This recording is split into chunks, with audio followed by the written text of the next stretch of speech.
The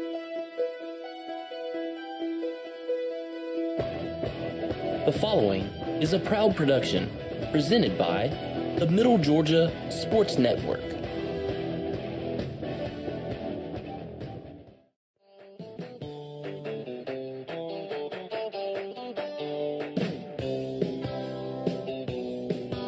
And now it's time for the Mid-GA Sports pregame show, brought to you by Brandon Outfitters. Here's Kenny Kofer and Brett Taylor.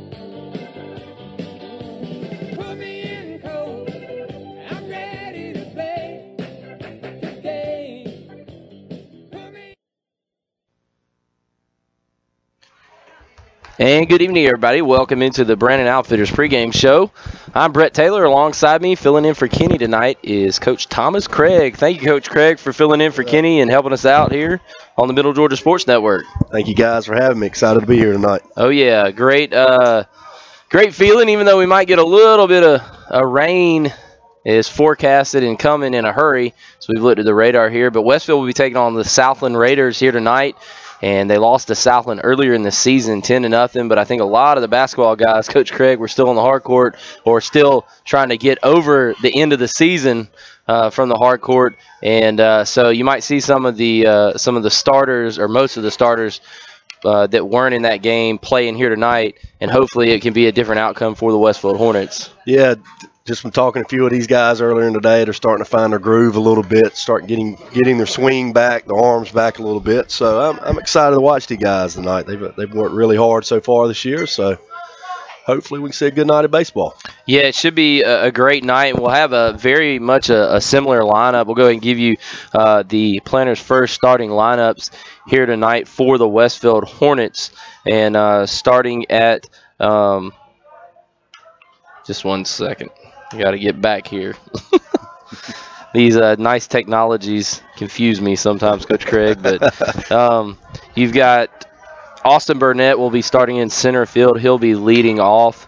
Batting second will be second baseman Tanner Westbrook.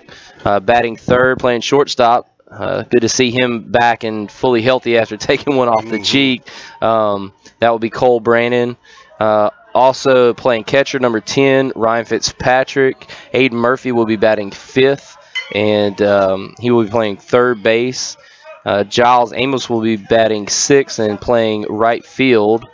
Ben Murphy will be batting, Brian Bledsoe will be pitching and batting seventh. Ben Murphy will be in left field, and he will be batting eighth. And John Walker Moore will be, the big guy, will be over at first base, and he'll be batting ninth for the Westfield Hornets.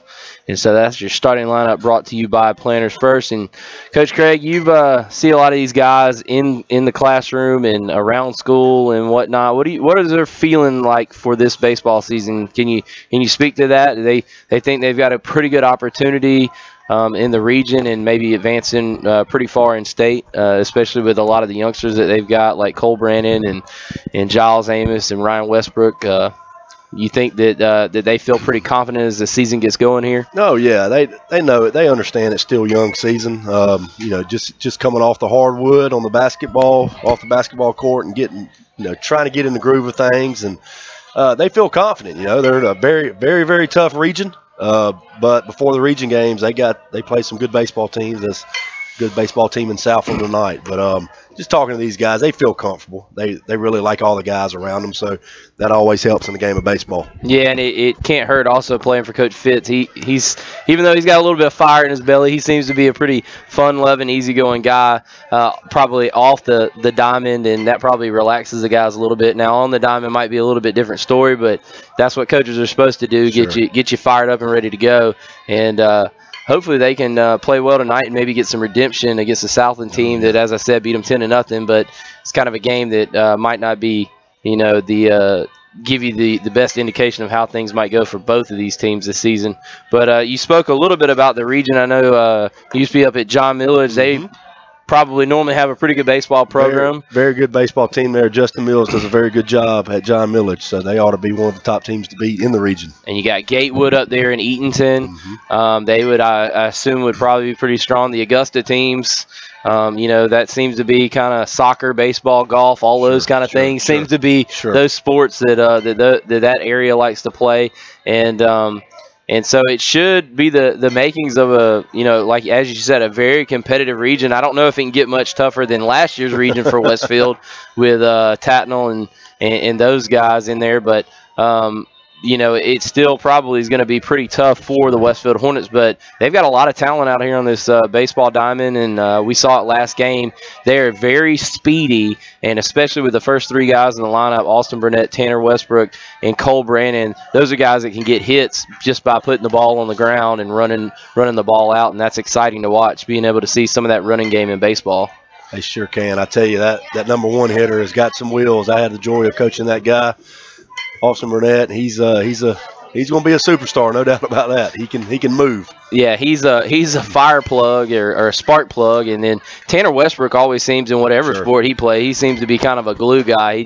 You plug him in wherever you need him, and he plays well and shows good leadership wherever he is. And you need those kind of guys to play. And I tell you, somebody he was our player of the game last week. Sonic player of the game was Giles Amos. Oh yes, he went 4 for 4 and made a good play in the outfield, but went 4 for 4 and had an RBI in that game and I think a double or a triple if I'm not mistaken. But he coming off that knee injury last year, he was a little slowed on the baseball diamond, but he seems to have really gotten his groove back, so to speak, on the baseball diamond. So it should be great to see Giles. He's obviously always the talk of the Westfield community when he plays a sport. But baseball, Kenny and I had mentioned, didn't always seem to be his strong suit, but the last game, he seems like he's come out ready to play this year. So hopefully we will see similar things here tonight. But I guess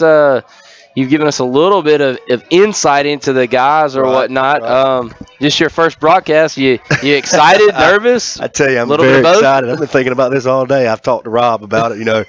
Rob he's a good buddy of mine. He's a great coach, and he does a very good job. So he's kind of pumped me up for the night a little bit. So I'm excited about watching these guys play and sitting up here with you guys. You guys do a great job. So. Oh yeah, well we appreciate you coming out and helping us. Rob just hit one up there to God, and they just hit us. He probably did that on purpose, I'm sure. No, but we'll take a quick break. We'll be back with the rest of the Brandon Outfitters pregame show. You're listening to Westfield Hornet Baseball on the Middle Georgia Sports Network.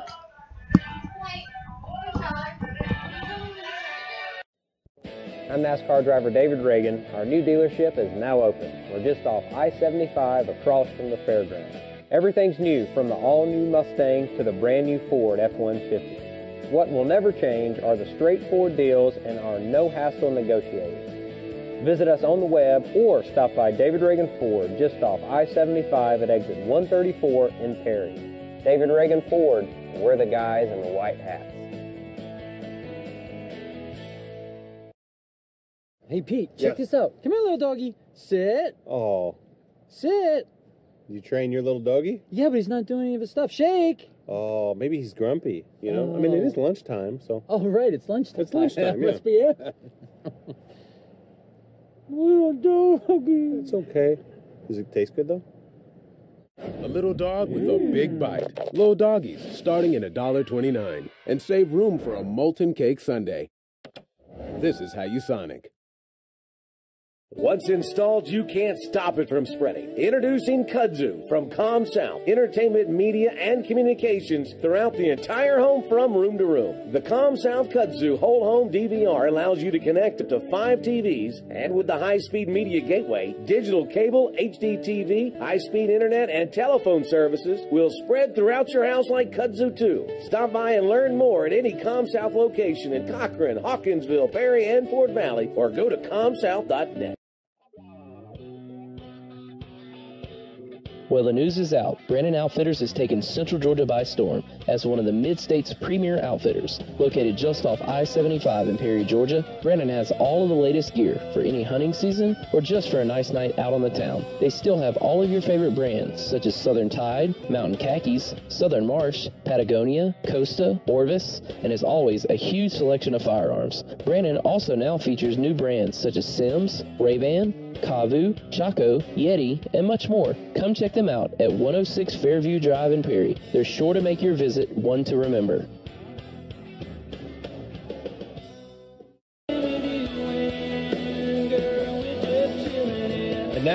back to the diamond for more baseball action on midgasports.net.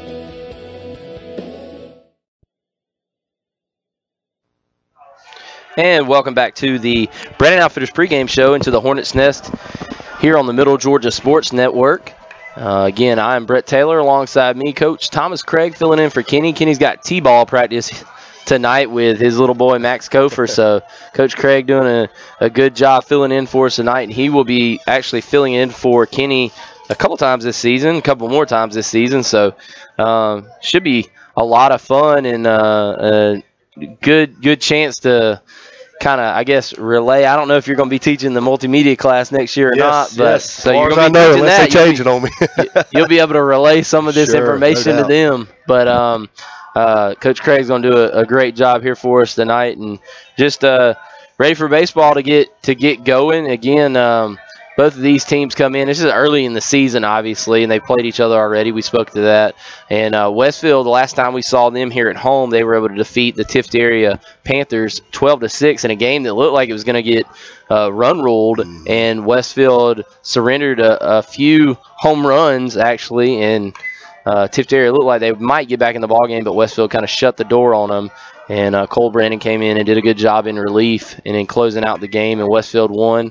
They did lose last week, I believe. Was it last Friday? Last Friday against Pinewood in a very close game. The score a little bit maybe skewed of how close it actually was. It ended up being 6-2, a loss for Westfield, but it was a close ball game, tied 2-2 in the sixth inning, and Westfield lost it late. But Westfield showing some promise, and as you said, getting their baseball legs underneath them. It's not quite as an aerobic a sport as basketball. Maybe a little bit more thinking man's game, and definitely got to slow down and a change of pace with baseball compared to basketball. I know you helped Coach Walls out this year in basketball, and a lot of these guys played for y'all and did a good job. And it's just a different mindset for baseball. It is. These guys are, these guys that are coming off the basketball court are so programmed to, play full court and press and do all that. It's in their mindset for 3 months, So, but like you said, it's a change of pace, and it's a fine-tuned sport, no doubt about that, So these guys will be fine. I got a lot of confidence in them. I know they have a lot of confidence in themselves, so it should be an exciting season. Yeah, absolutely. And some of the teams that maybe expect, I don't know a lot, maybe you do, about some of the teams in Atlanta. I know Westfield, I think, last year in the playoffs went up and lost in the first round in a 3-game series to, I want to say either there was some team out of Marietta, and I can't remember. Was it Dominion Christian, I believe? It could have been Dominion Christian, but they some of those Atlanta teams seem like they've got a lot of baseball prowess up there. What are some of the other teams around the state that are pretty good that you know of for baseball? Are you familiar with any of the? Obviously, I would think that down south, Deerfield and Brookwood and some of those teams are probably pretty good, but don't know a whole lot about some of those Atlanta schools that Westfield had to travel up and play last year. Right. I don't know much about them. I know Dominion Christian has always, for the last 4 or 5 years, has been a real strong team. I've watched them in the playoffs. When I was at John Milledge for 5 years, they would travel, and I would watch them play, obviously. But, your Deerfields are always going to be there, your Brookwoods, your Tift area, Southlands. So, it's a lot of good teams out there, no doubt about that. And Rob really – he schedules his games. He really has a lot of competition on his schedule, just to prepare him for the playoffs, So yeah, another one I just thought of. I would expect Valwood to probably have a pretty good team down south. And we were talking with Coach Fowler before we came on air, and just spoke about how we got to go down there next year for football. And I think Valwood was on the schedule last year, and Westfield maybe lost to them last year in baseball. So they're another good team. But the state looks a little different with the Macon schools gone, as we've seen in every sport this year. But really the competition level has kind of stayed right there on par with what it's been. Maybe a little bit not in football, but that's a good thing for Westfield, considering the Hornets played so well throughout the season. But basketball was definitely very competitive, and baseball seems to be going the same way. And Westfield, as you said, has a very strong schedule early on in the year to kind of get prepared for region play, and hopefully they can get things going, and it's always important, and maybe you can speak to a little bit this as well. Important to get momentum heading into region play. I know in basketball, y'all kind of had some of those rivalry games like against Deerfield that maybe didn't go your way or whatnot. But then y'all really kind of got some momentum heading into the region play. And as you said, y'all set yourself up very good, had a very disappointing end of the season, but set yourself good for the region tournament. And that's what this baseball team needs to do as they head into region play, just kind of gradually gain that momentum. And it's almost like March Madness. You want to be playing well as you get to that tournament time. Sure, you're right about that. We always preach to our kids in basketball, championships aren't won in December. It's late January and February, and you can apply that to baseball too. You don't ever want to lose. That's the competitiveness in all of us that compete, and you just want to start playing right when region comes around. You want to start peaking. You don't want to peak too early. A lot of teams do that, and you want to start playing, very, I guess, togetherness and working with each other, gelling with each other, I guess is what I'm trying to say. So yeah, you always want to win every game, So I think they'll be okay when it's said and done. I think Rob really get these guys focused, and they should hopefully make a long run. Yeah, it would be very good. Westfield's always been very successful in baseball, and Coach Rob Brooks is coming to the home plate, so looks like we're going to get things started here shortly. So what we'll do is we'll take another quick break and hopefully be ready for the first pitch here tonight from the Hornets Nest. You're listening to Westfield Hornet Baseball on the Middle Georgia Sports Network.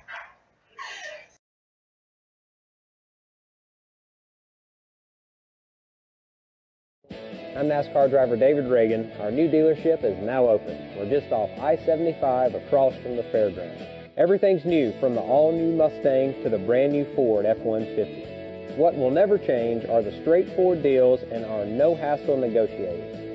Visit us on the web or stop by David Reagan Ford just off I-75 at exit 134 in Perry.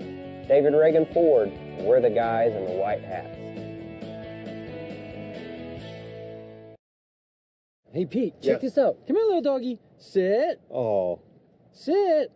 You train your little doggy? Yeah, but he's not doing any of his stuff. Shake. Oh, maybe he's grumpy, It is lunchtime, so. Oh, right, it's lunchtime. It's lunchtime, That must be it.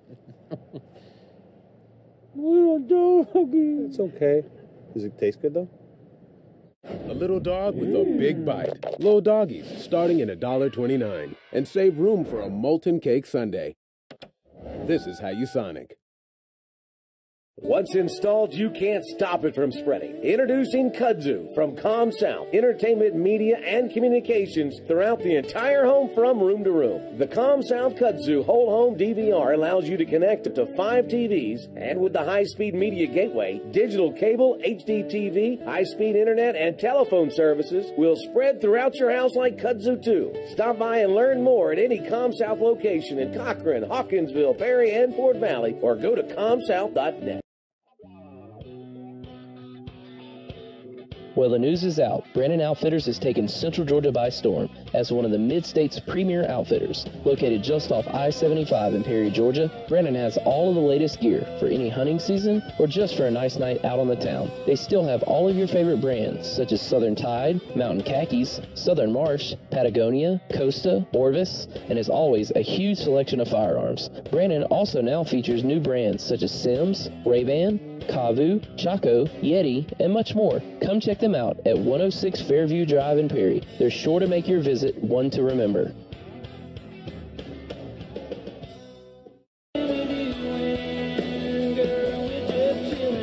And now, back to the diamond for more baseball action on midgasports.net.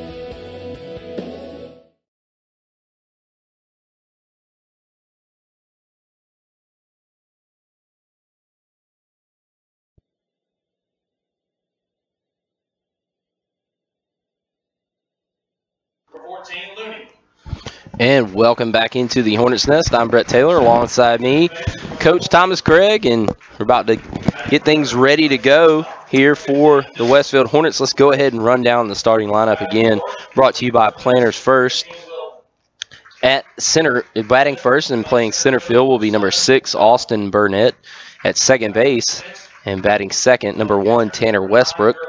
At shortstop, batting third, number 5, Cole Brannon. At catcher and batting fourth. Number 10, Ryan Fitzpatrick at third base, batting fifth. Number 22, Aiden Murphy.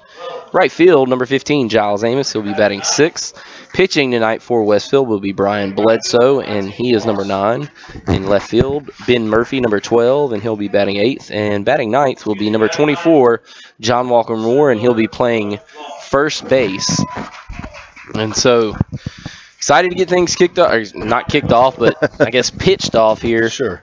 To get the second home game for the Westfield Hornets in the 2015 season started off as Austin makes his way out to center field here for the Hornets. And Coach Craig, kind of give us a little bit of idea of the nervousness or flurries that maybe some of these guys have before the start of a game. I know whenever I played at Houston County. That's where I went to school. Sure. Whenever I played basketball, probably golf was the most nervous feeling I ever had, teeing off on the first tee in front of 20 different teams. But and football, just those butterflies that you get, they almost make you excited and then kind of worrisome to not mess up at the beginning of a game. You want to get off, on the right foot. And so maybe speak a little bit about what you've experienced with these guys, how they handle some of that early game jitters, so to speak. Yeah, I mean, that's just part of being a competitor, I mean, I've been coaching for 15 years, and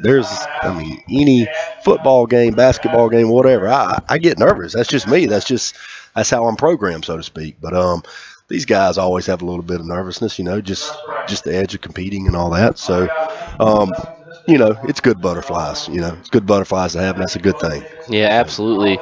So we're about to get started with the national anthem here. So we'll take a quick break and be back after the national anthem. You're listening to Westfield Hornet Basketball on the Middle Georgia Sports Network.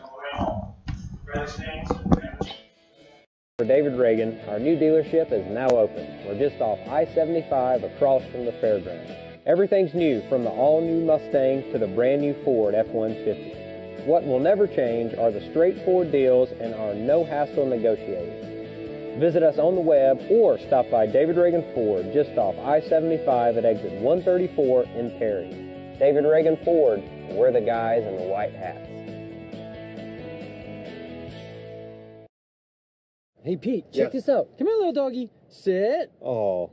Sit.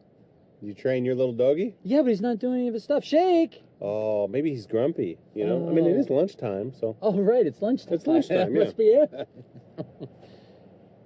Little doggy. It's okay. Does it taste good, though? A little dog with a big bite. Little doggies, starting at $1.29. And save room for a molten cake sundae. This is how you Sonic.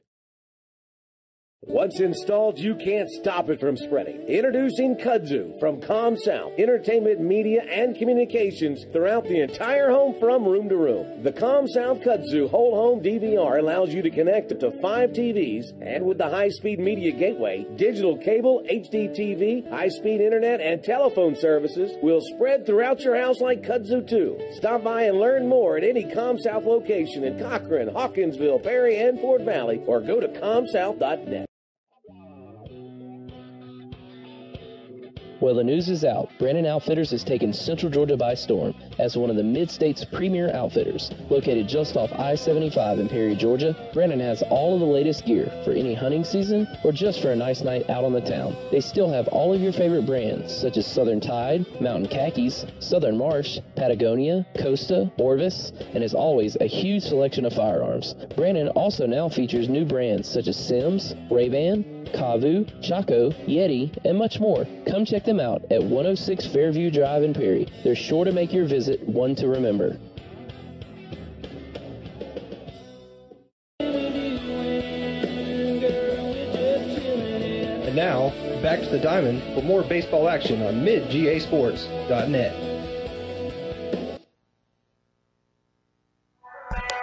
And good evening, everybody. Welcome back into the Hornets' Nest as the Westfield Hornets are about to get things started here as Brian Bledsoe is warming up, and we're about ready for the first pitch here tonight. And the Hornets will be taking on, again, the Southland Raiders. Got Coach Thomas Craig with us up here in the booth. I'm Brett Taylor, and Brian Bledsoe will actually be facing the pitcher from Southland, and Looney will be pitching for Southland here tonight, and he will be batting first as Ryan takes his toss down to first base. And again tonight we'll be bringing you the action from the first base sidelines, give you a little look at that different angle so you can see home plate when there's some close plays at the plates. Number 14, Looney, will step to the plate for the Southland Raiders, and we will get things started here momentarily.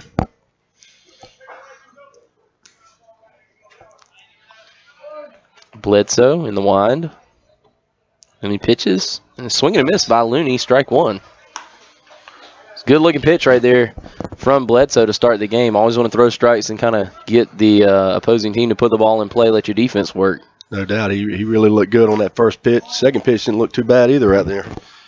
As that's a ball taken low.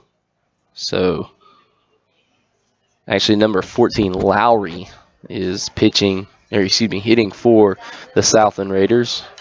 Right. Swing and a foul tip. And Bledsoe with an early lead in the count, 1-2 here in the top of the first.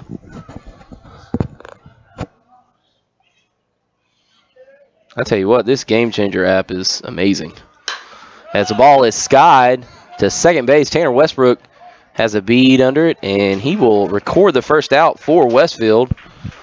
And Brian Bledsoe doing a good job coaxing that first out off the bat of Lowry.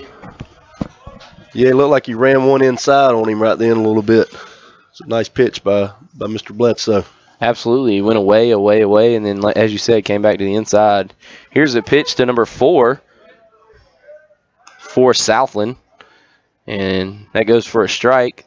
Number 4, Weaver, will be at the plate. Bledsoe, wind and delivers, swing and a miss, and a nice pitch right there by Bledsoe. And 0-2 is your count. Tell you what, he looks locked and loaded here early in the game. Tell you, like you said, he's looked good for 2 batters so far. His looks like he's in the groove. He ran that one inside right there too. It looked like. Yeah, it looks like his method is kind of the old Greg Maddux or Tom Glavine, work away, and then come inside and jam them. And as you said, quickly 2 strikes and a swing and a miss. Ryan trying to find the baseball. And he finally gets it, throw down to first, and John Walker Moore cannot hold on to it. So Southland will have a runner at first base.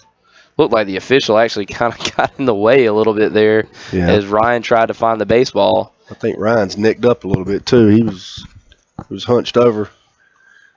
So runner down at first base for the Southland Raiders. As you said, Ryan trying to gather himself a little bit there. And maybe took a shot in somewhere you don't want to. That's what it looked like. So number 15, Dillon, the left-hander, will step in for the Southland Raiders with a runner on first.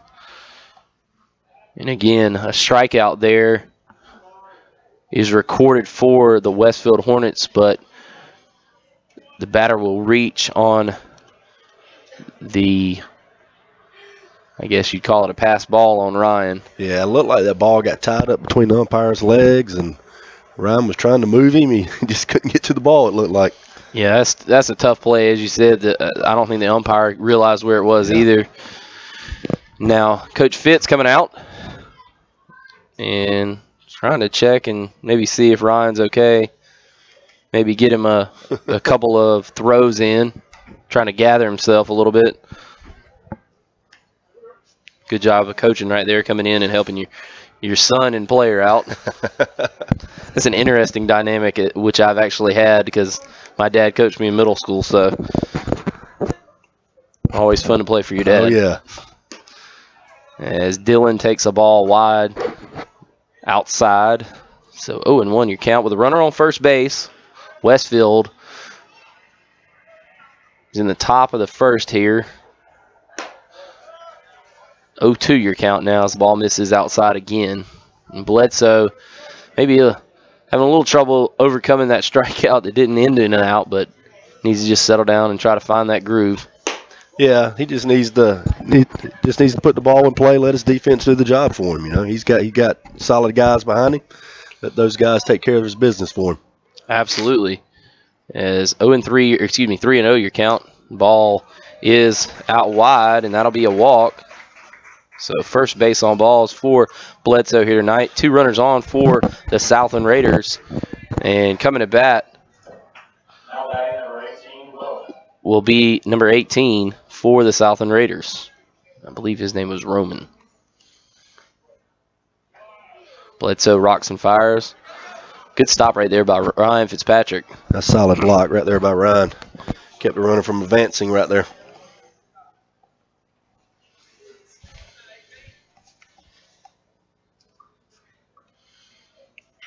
Bledsoe high and inside for ball 2.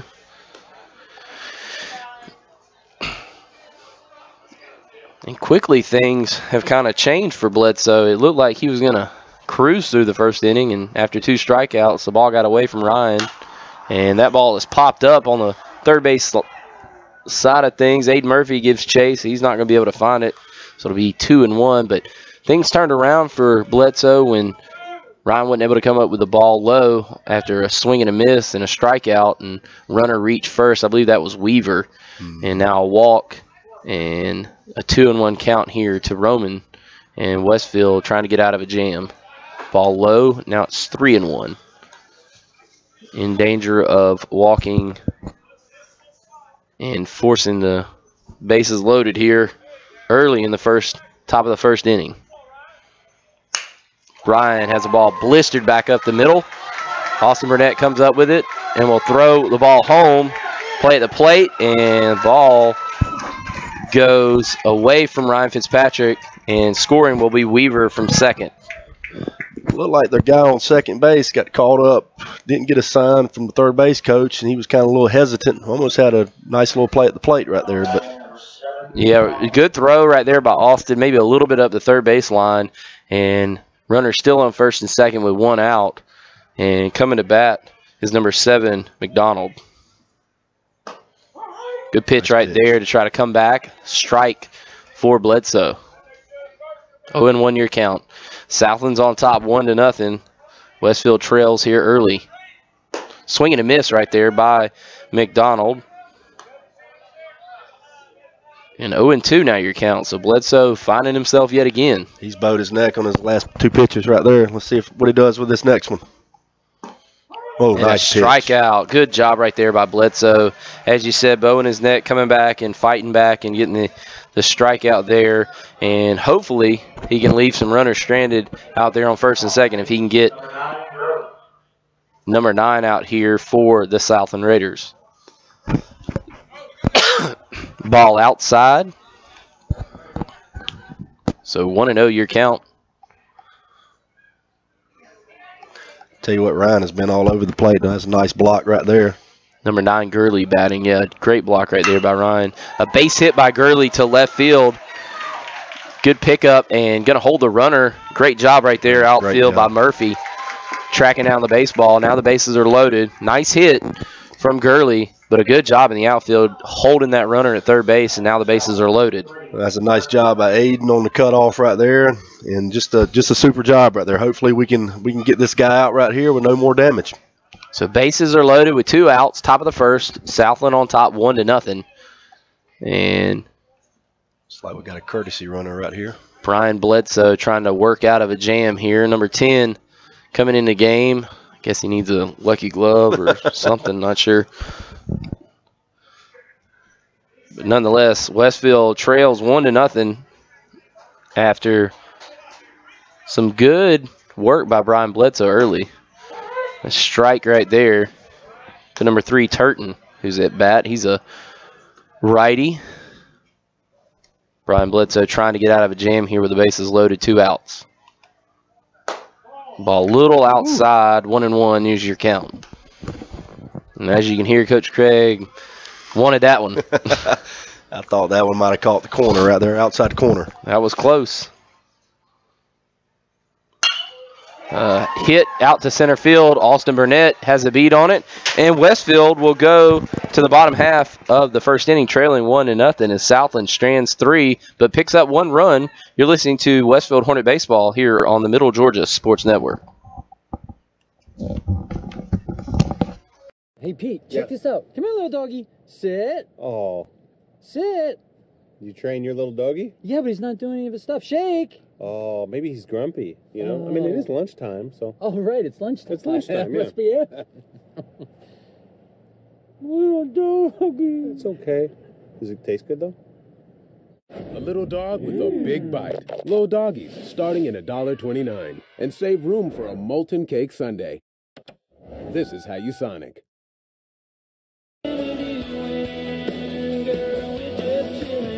And now, back to the diamond for more baseball action on midgasports.net.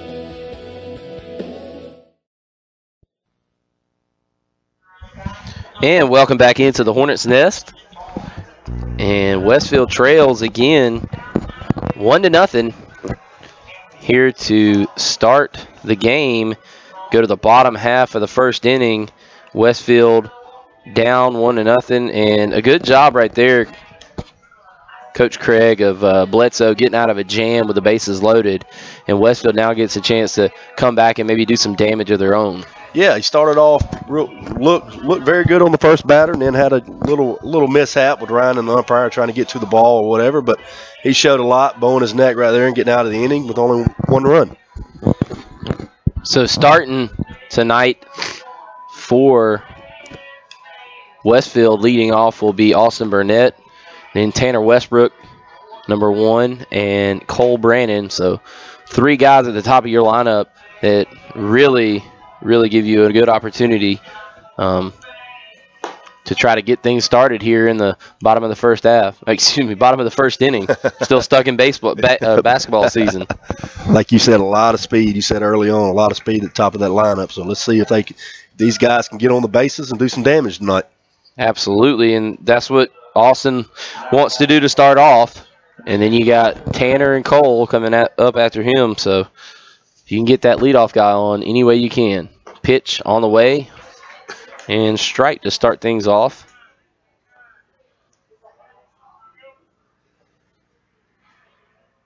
Austin steps in, takes a second strike. So 0-2 early here as Southland has found the strike zone, much like Westfield did, as Looney doing a good job pitching, and the ball is high to Austin, 1-2. Looney was a strikeout victim of Bledsoe, I believe, in the first inning, in the top half of the inning, but now has the 1-0 advantage. Curveball thrown inside, and Austin swings and misses. Got fooled a little bit on that pitch, and he will go to the dugout, probably kind of rethinking that at bat. Yeah, I think Austin was expecting a fastball right there, and it looked like a little off-speed pitch, kind of threw him off. Yeah, the ball backed up. It really didn't have much curve action. I just think it was so much off speed that he got out in front of it. One thing Looney does is throw strikes. Yes, he does. And Tanner going to have to get things swinging here for Westfield. And he swings, hits the ball out to first. Shortstop fumbles the ball, and he's never had a chance as Tanner is left-handed already, and it doesn't help that the shortstop fumbled it a little bit, and Tanner gets a base hit to get things started here for Westfield. 1 out, but Tanner Westbrook is on after the infield hit, and that seems like a broken record the last couple times we've covered Westfield. They had a lot of infield hits in these first 3 batters for the Hornets. Got a very good jump out the box, too, on contact right there. Cole Brannon steps in to face Looney and hits the ball high to the right side of the infield. Second baseman tails back, and he has it. And 2 outs now as Cole was looking for that first pitch fastball, and he got it and just didn't get enough of the fat part of the bat. Yeah, I bet Cole, if you ask him right there, he'd really want to have that swing back, be a little more patient next at bat. Ryan Fitzpatrick steps in. Going to take a little bit more time. Runner on first base for Westfield. Tanner Westbrook reached on an infield single. 2 outs. Looney faces Fitzpatrick. Tanner's going to go. Ball thrown up the line, and Tanner gets in safe to second base. So now a runner in scoring position for Westfield, and a chance to maybe tie things up here with a base hit with Tanner's speed. That's what Westfield's going to need to do tonight, get runners on and take advantage, especially the top half of that lineup. Ball outside. 1-1 is your count. 2 outs. Tanner Westbrook on second base. Ryan Fitzpatrick at the plate. And Westfield trails 1-0. Ryan swings at an all-speed pitch. 1-2 is your count. You spread out and just put the ball in play right here if you can. This is the kind of pitcher that you really look to take advantage of maybe the second time around the order. Sure. He's a little tricky as that ball's fouled away. A little tricky the first time you see him, I think, but I think maybe that second go-round you'll have a little bit better idea of what he's working with, and might see, because he doesn't have the greatest velocity in the world, but I think that all speed, he reminds me a lot of Garrett Broxton last year for Westfield. Yes. Just a very crafty guy. Keeps you on your toes. And Ryan swings and misses to end the first inning, and Westfield leaves one on base, and we will go to the second inning. Westfield still trails 1-0. You're listening to Hornet Baseball here on the Middle Georgia Sports Network.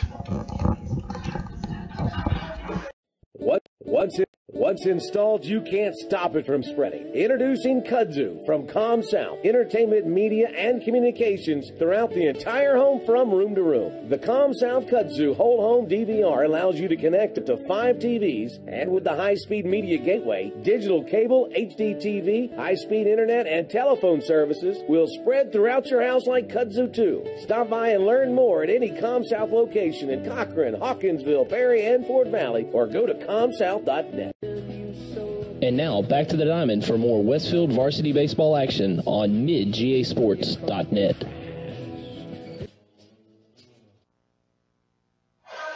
And welcome back into the Hornets' Nest as Westfield trails 1-0 here in the top of the second inning. And we'll get things squared away here on the scoreboard. And it's not the second, it's the second. Working with a little bit of a deficit here today. I'm getting over a cold, but still bringing the action to you live. Coach Craig got a lot of family members and friends out there listening to his debut. Yeah, I just got a couple text messages from Tallahassee, Florida, and Huntsville, Alabama. I got some family listening. I want to give them a shout out. My Uncle Johnny Blue Craig in Tallahassee, Florida. I don't know if I told you, but when we came to your class, I don't know if I told you, but we've had people all the way in like Moscow for some reason tune in. Yeah, that ball's high off of Bledsoe arm, and ball one as Westfield starts the second inning. But yeah, give a shout out to whoever you want. I know we got a coach who's at home a little under the weather. There's a strike right there by Bledsoe. Yeah, I want to give a shout out to Coach Camp. Coach Danny Camp has been out for a few days now, and he, for Danny to miss a game or practice or school is very unusual. I want to give him a shout out, and I think he's at home listening to us, wishing him well and wishing him back. Absolutely, and that is a strike right there. Excuse me, a foul ball. And Westfield and Bledsoe is up 1-2 in this at bat. Ball low, trying to get him to chase, and number 19 Morris does a good job of staying off of that ball right there, low, laying off of it. And Bledsoe's done that. When he's got ahead of batters, he's really tried to go to the dirt and get him to swing at it. He goes there again. Yeah, a little low there. And again, Westfield trails 1-0. 3-2 your count here to Morris as the Hornets trying to get out of this top half of the second, see if they can get back in and get some runs. Bledsoe. Nice pitch right there, fouled off to right field line. And we're going to have another 3-2 matchup here between Morris and Bledsoe. Bledsoe in the wind. Ball grounded to John Walker Moore. Moore holds off of Bledsoe and gets the first out of the inning for the Westfield Hornets. And Coach Craig, similar way it started last inning. Hopefully Bledsoe can maybe have a little bit of a different outcome as he got into some trouble the last inning, but was able to get out of it. And a good first play right there, and a good first out for Bledsoe, getting the ground out to John Walker Moore. Sure, it's always important to get that first out, no doubt, especially from a pitcher standpoint. You know, you can breathe a little bit better, you know, as that next batter comes up, try to get those next 2 outs. But Brian's hitting spots. He's throwing well tonight and still early in the ball game. Yeah, absolutely. As he gets to strike there, ball a little bit low on that second pitch, so 1-1 your count. Excuse me. Yes, 1-1 your count to Law, number 11. Bledsoe in the line. Nice pitch, strike 2, 1-2 your count. 1 out, nobody on. Westfield trails 1-0 here in the top of the second inning. Bledsoe. Woo, that was close. Count goes to 2-2 after that ball. Must have been low. It's the only thing I can see. Yeah, I thought that, yeah. Got a bow's neck right here. Don't want to go full. Nice. Ball thrown in there, strike 3, and gets the, I believe that's his 3rd strikeout, isn't it? I believe that is. Oh, wow. Oh, that was full count. I think he missed that one. Yes. Ball grounded out to shortstop. Cole takes it. Nice throw by Cole Brandon, and out at first base. Nice play by Cole right there. Nice job by Brian getting that second out. I don't know if we had a little mix-up right there. I'm not sure. Before, but I think you struck him out, but maybe I was wrong. As we get back to the top of the lineup, Looney, number 14, the pitcher, comes back up to bat with no runners on and 2 outs in the top of the second inning. And Southland is batted around. The lineup, at least, not in this inning, but got back to the top of the lineup. And Bledsoe misses high there. 1-0 is your count. And he faces again the pitcher, Looney. Bledsoe. Ball foul tipped by Looney. Pushes the count to 1-1.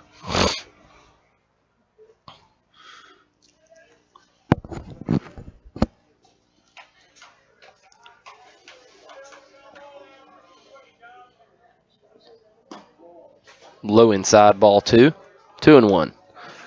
Coach Craig, I tell you what, by the time we got this far along in a basketball game, I think Kenny and I were wanting to grab a bottle of water. It's just such a different oh, it is dynamic. It is. That ball's fouled away. Especially the way we play in basketball. Oh, yeah, up and down the court. Fast pace.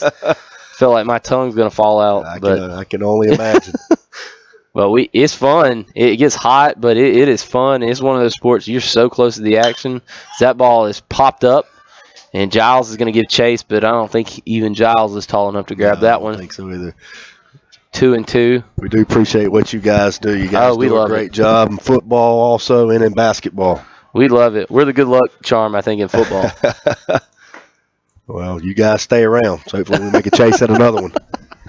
That ball misses low. 3-2 your count. Tell you what, we kidded around about that. Kenny's won covered at Statesboro High back in, I think it was 05 or 06 when they beat Northside for the state championship. So he won a state championship there. That ball's fouled away by Looney. And then we come and started covering Westfield. The last team we covered before Westfield was Perry, and they went to the quarterfinals and lost up there. We did that game to North Hall, sorry. That ball's high and walked to Looney. So runner on here with 2 outs. But we joked with Chip when we came on last year, and when Westfield won their first, he said, we're the good luck charms. You got to keep us around now. Well, you guys stay around. I tell you, it's taken me 15 years to finally get a football state championship, and definitely, you guys stay around. But y'all keep going to Mercer every year. Looney takes off. Throw is high. Goes away from Ryan right there, looked like.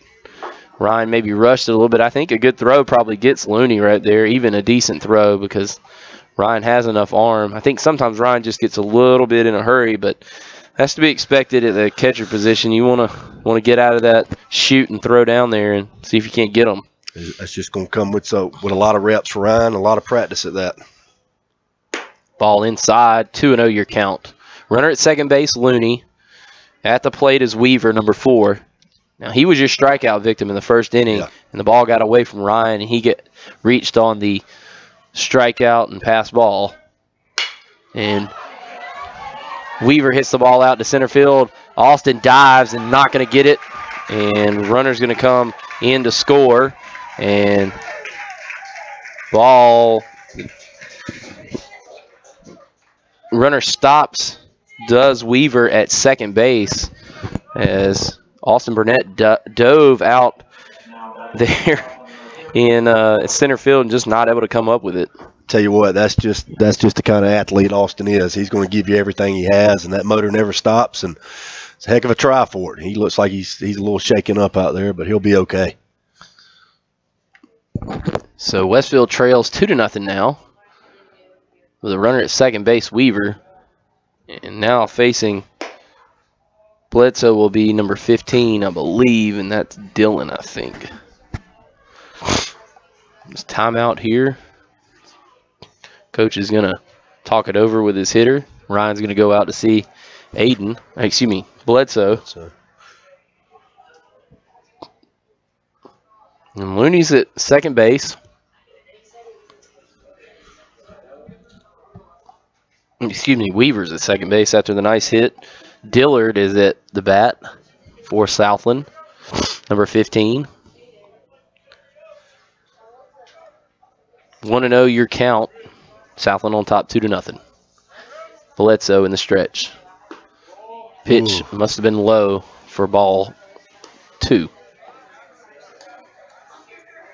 So 2-0 your count. Come set, pitch. And the ball low again. 3-0 is your count. Tell you, Ryan's done a great job of keeping the runners at bay and not letting them advance. He's blocking the ball well back there tonight. Absolutely. Bledsoe misses wide and gives up another walk to Dillard. So that's runners on first and second with 2 out. And the big boy strides to the plate here for, this is number 18, Weldon. I think he was a big football player for him. Yes, I believe he was. Looks like he had a little pop in that bat, too. Oh, yeah. So Weldon will be facing Bledsoe here for the second time. Runners on first and second. Nice strike to start off the at-bat to Weldon. There's still nothing hurt here, only down 2 runs right here. Let's keep them at bay and get this last out. Ball hits, and runners moving forward. And that one got a little bit away from Brian Bledsoe. Now runners are at first and second, count 1-1, and a base hit scores 2, possibly. Scores at least 1. So Bledsoe misses high and wide, 2-1. He's really got to be careful here throwing those low off-speed pitches, because as the ball gets away from Ryan, he's going to have to be in a hurry to cover home plate. Yes, he is. To try to eliminate any advance from third. And Weldon tees off on one, and that ball might get out of that. And it does. Yeah, home run for Weldon. Looked like Brian hung that one up in the zone a little bit right there, just trying to throw a strike. And sometimes as a pitcher, that gets away from you, and he can learn from that. He can learn from that and bounce back. I know he's frustrated right now, but still a lot of ball left to play here. Yeah, 5-0 your score as Bledsoe gives up the home run to Weldon. And as you said, ball, I think that was just kind of a get-over strike, and he just was not able to get it by Weldon. Weldon teed off on it, and kind of a line drive over the left field fence. Murphy knew it right off the bat, and Westfield trails 5-0. And tell you what, Bledsoe has been very good to start the first 2 batters, and he just seems to struggle when he gets to that third batter. I don't know if that's something mental with him, if he's just in a hurry to try to get through that last at bat, or what it is. But obviously he's facing good hitters, but nonetheless he's still got an opportunity, it seems, to get out of the inning, and right now he's just struggling to find that third out. Right, and that's what good teams do to you. A team like Southland, they're going to put the ball in play, they're going to put pressure on your defense, and you just want to hold that to a minimum if you can. And we saw right there, one got away from him up in the zone a little bit, and sometimes you just have to tip your cap. You don't like to tip it a lot, but, as a pitcher, sometimes you have to, and he made you pay for it just then. Yeah, absolutely. And So number 7, McDonald, will come to the bat. He's a lefty. Bledsoe going to rock and fire here with nobody on base. Score 5-0. Westfield trails Southland. Southland, a very impressive team so far. They have got a lot of pop at the bat. But, you know, as you said, Westfield, they've got a lot of firepower too. They just got to kind of settle down here as Bledsoe finds a strike zone right there. 1-1 your count. Yeah, he bounced back right there. Nice spot inside. So hopefully he can stay with that pitch location right there. Ball high, gets away from Ryan. And your count now 2-1.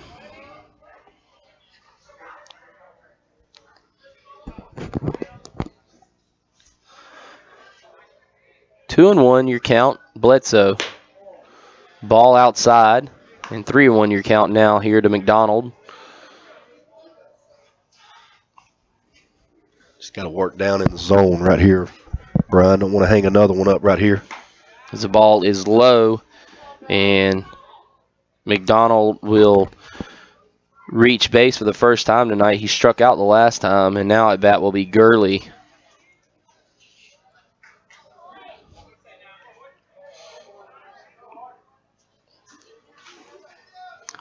Number 9, Gurley, comes to bat.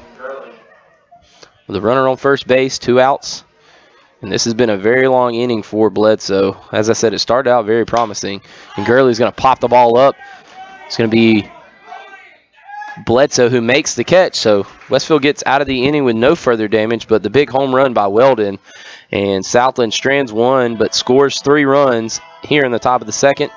We'll take a quick break. You're listening to Westfield Hornet Baseball on the Middle Georgia Sports Network. Well, the news is out. Brandon Outfitters has taken Central Georgia by storm as one of the Mid-State's premier outfitters. Located just off I-75 in Perry, Georgia, Brandon has all of the latest gear for any hunting season or just for a nice night out on the town. They still have all of your favorite brands such as Southern Tide, Mountain Khakis, Southern Marsh, Patagonia, Costa, Orvis, and as always, a huge selection of firearms. Brandon also now features new brands such as Sims, Ray-Ban, Kavu, Chaco, Yeti, and much more. Come check them out at 106 Fairview Drive in Perry. They're sure to make your visit one to remember.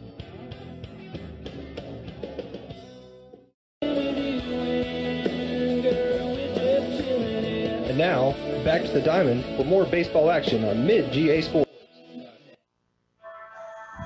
And welcome back into the Hornets' Nest. Westfield trails here in the bottom of the second inning, 5-0 to the Southland Raiders. And coming to bat here for the Westfield Hornets will be number 22, Aiden Murphy, followed by Giles Amos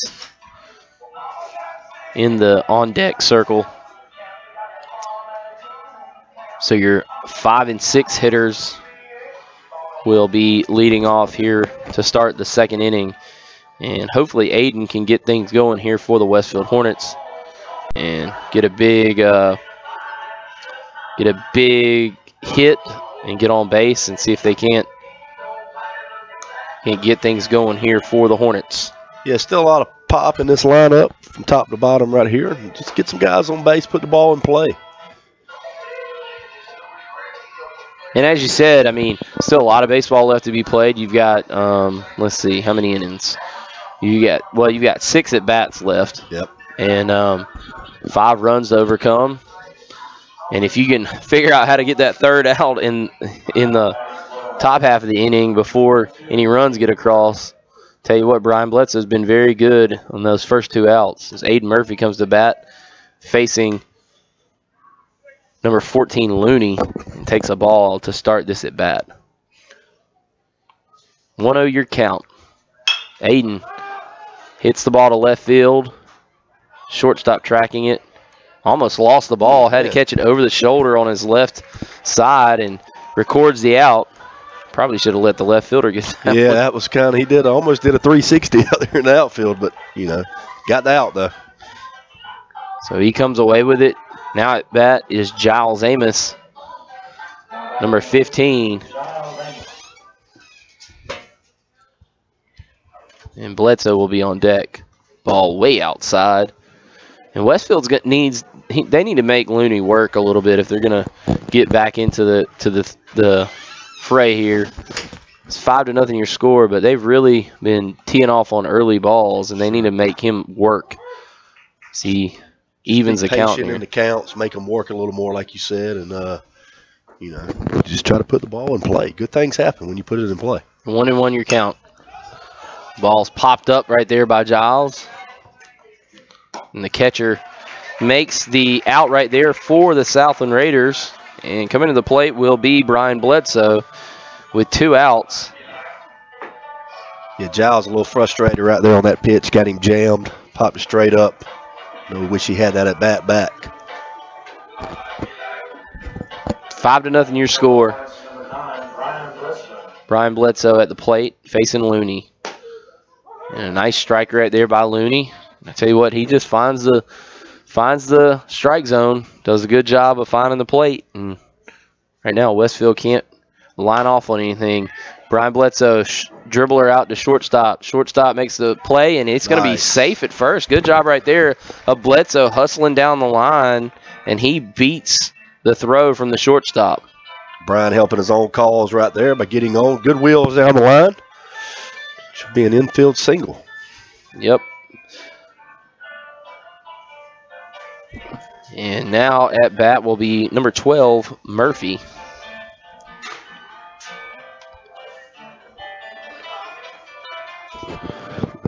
Got a courtesy runner in for Brian right here at first base, number 18. So Ben Murphy at the bat. We got a courtesy runner, as you said, on first base. Thrower to first base, not in time. So.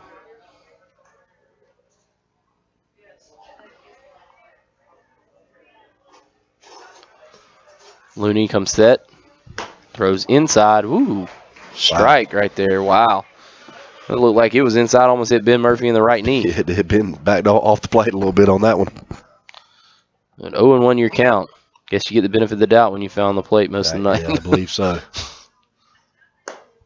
And a nice pitch right there over the outside corner. Gets a swing and a miss from Ben Murphy. So 0-2 your count. Now it's time to choke and poke if you're Murphy. Try to put it in play, as you said, Coach Craig. Mm-hmm. Good things happen. Ooh.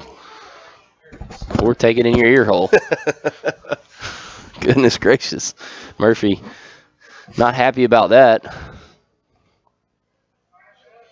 This is when you need to send one right back up the middle. And he swings and miss on the outside pitch. And Westfield strands one, scores none. And we go to the top of the third inning. Westfield still trails 5-0. Take a quick break and be back with the rest of the game. You're listening to Westfield Hornet Baseball on the Middle Georgia Sports Network.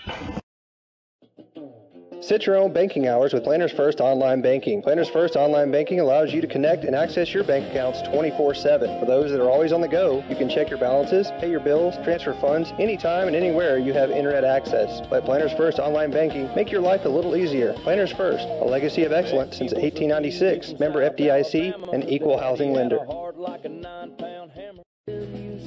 And now back to the diamond for more Westfield varsity baseball action on midgasports.net.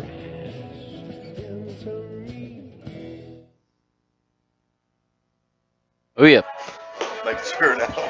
Welcome back into the Hornets' Nest. Westfield trails still 5-0. Brian Bledsoe back on the mound to try to settle things down here for the Hornets, see if they can't get back into the game, as he gave up a big home run there in the fifth inning. In the second inning, and Southland tacked on 4 runs there in the second inning. I believe I might have said 3, but they actually scored 4 there in the top of the second inning. And Brian Bledsoe really needs a clean inning, maybe 1, 2, 3, see if he can't get things in order here for the Westfield Hornets. Yes, no doubt. See if he can find his groove right here, get through these 3 batters, and, you know, get the bats alive. As Turton comes to the plate, Bledsoe inside, ball 1. Number 3, Turton at the plate, and he was out the first time. He did not get a hit. Swing and a miss right there. Pitch by Brian right there.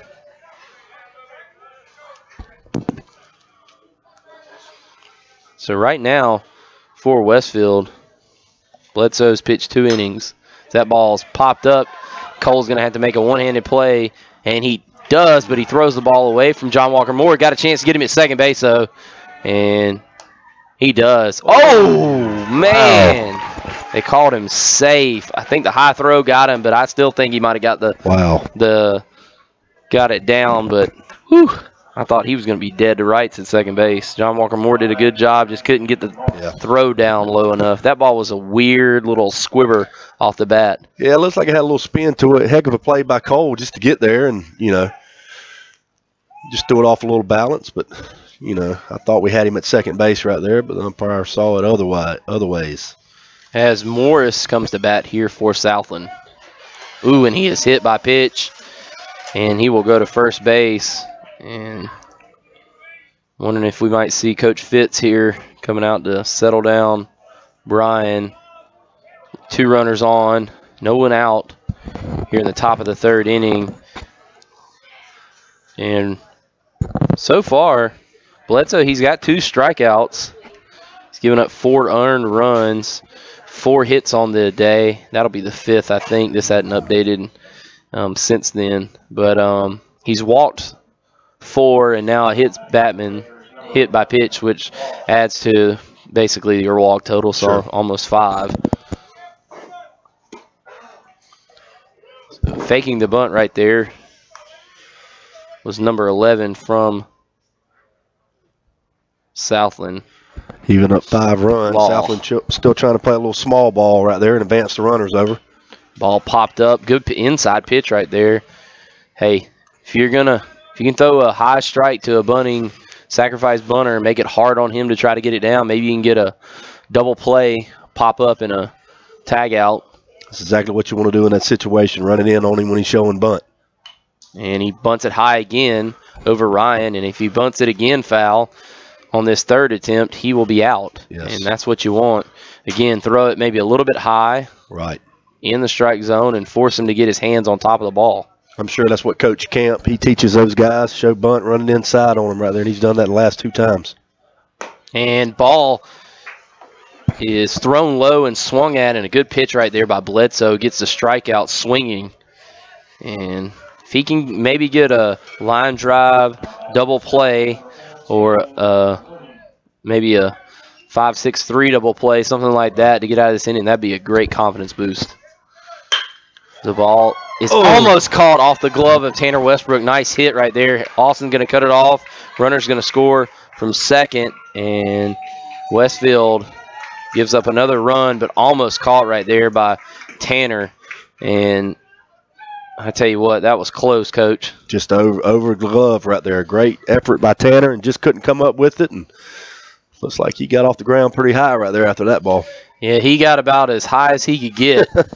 And I want to say it made contact, but not so sure about that as Looney lines out to right center field right there and scores a run. And now number 4 comes to bat for the Southland Raiders. It's a good job by Austin also out in center, hitting his cutoff man for keeping those runners advancing. And that was Weaver. So runners at first and third, 1 out, and Weaver comes to bat. He pops up, out of play, 0-1 is your count.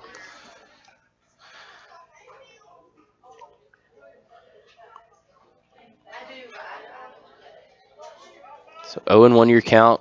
Westfield trails 6-0 in the top of the 3rd inning. Bledsoe has had troubles finding the plate, walking some players, and then also just getting that 3rd out, giving up some timely hits to the Southland Raiders.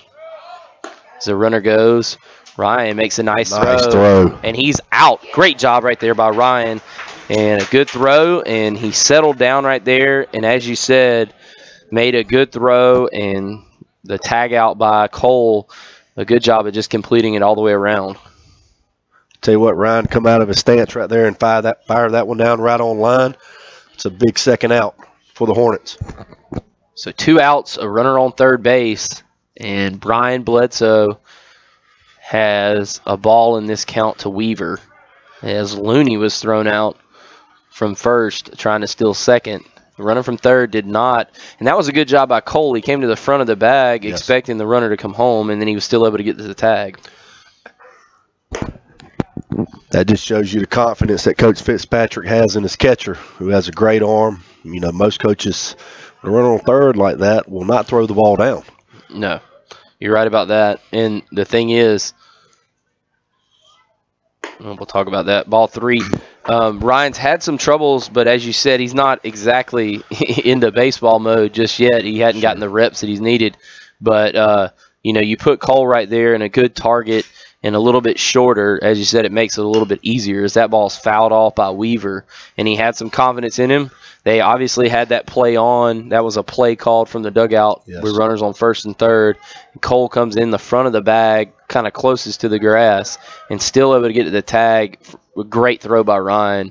And hopefully Westfield can get out of here without any more trouble as Weaver gets the walk, though, on the 3-1 count. And Westfield has runners at first and third, and Coach Fitz going to make a trip to the mound. Not sure if we're going to get a pitching change or just a talk about strategy here with runners on first and third. That's a big confidence boost for Ryan early on in the season, you know, especially coming out of basketball and, you know, hasn't been throwing the ball real well, you know, down to second base, bouncing a little bit here and there. But he threw that one right on line. That's going to boost his confidence definitely for the next time. Yeah, absolutely. As Dillard, number 15, will be at the plate. Coach Fitz going to leave Bledsoe in the game here in the top of the third. Trailing 6-0. Westfield hoping that they can get things going here at the plate, but to do that, they got to get out of this half inning with no further damage. And Dillard is a lefty here, and the ball gets away from Ryan.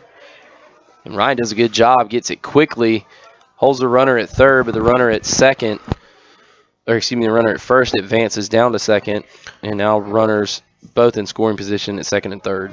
Yeah, a good little bounce off the pad back there in the back that helped him out from that runner at third advancing home. Yeah, that always helps. Home field advantage, I guess. You got to know how to play your own field. Yes, you do.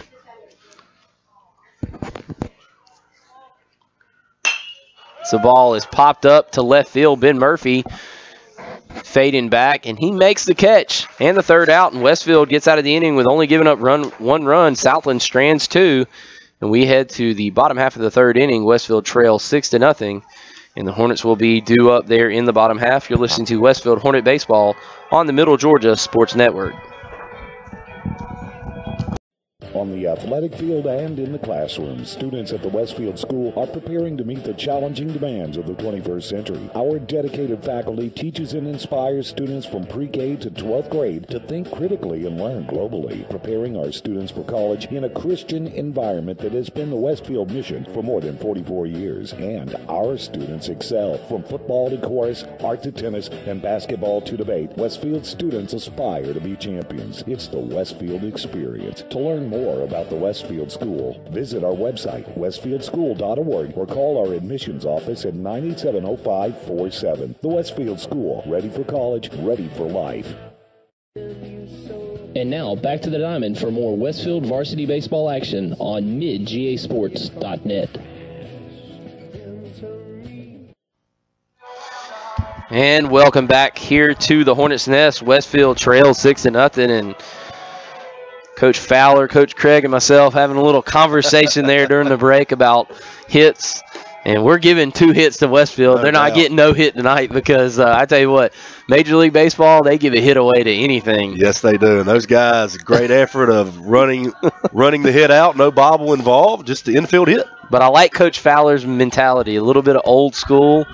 Don't want to just give a hit away to anything, but right now that's just the way baseball is, man. They're trying to make it an offensive sport and exciting, and we're giving those 2 a hit as John Walker Moore comes to the plate to face Looney here, down 6-0. Maybe the big boy can get into one here and get a spark going for Westfield.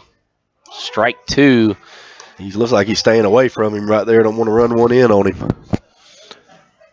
And John Walker takes the ball high, leaning a little bit, wanting to get a hold of something, but just can't quite get the pitch that he wants. 6-0 your score. Westfield trails here in the bottom of the third. And he pops one down the right field line, foul, out of play. You know, like you said earlier, I think these guys need to come to the plate and be patient. Make the pitcher work, you know. Take the count deep into the count, you know. John Walker. A little high there on the fourth pitch of the at-bat, 2-2, so he evens things up. Maybe they can take a lesson from John Walker Moore here. And as you said, get it as deep as you can in the count. And right now, John Walker Moore doing a good job. Fouls it off again. He's staying alive. Get that pitch count up.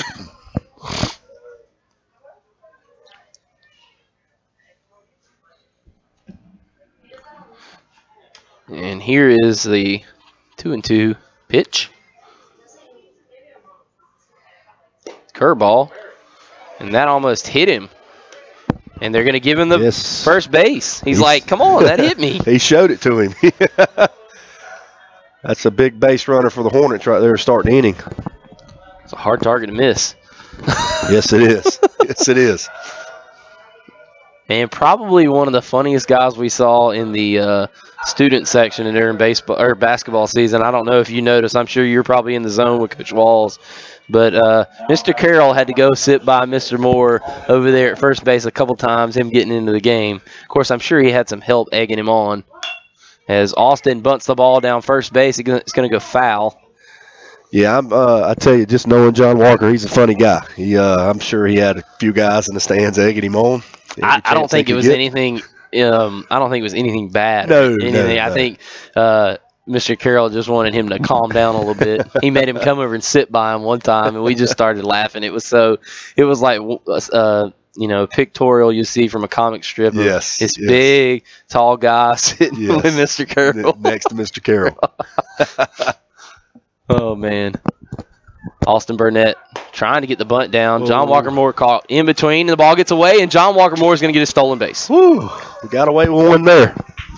I tell you what, he looked like a deer in headlights in the middle of first and second base, but a bad throw from the catcher, and John Walker Moore is now in scoring position, and you have to consider him a threat to score on a base hit. Yes, you do.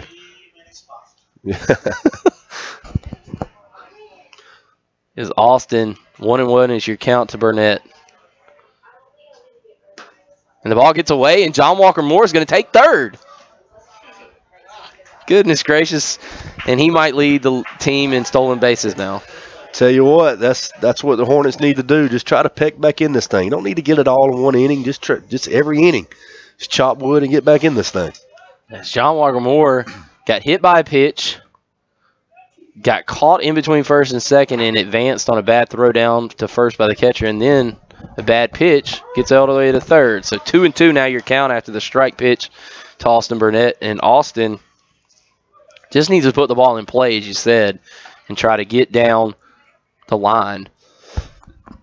Use his legs a little bit. Austin pokes the ball, and it goes foul above us here.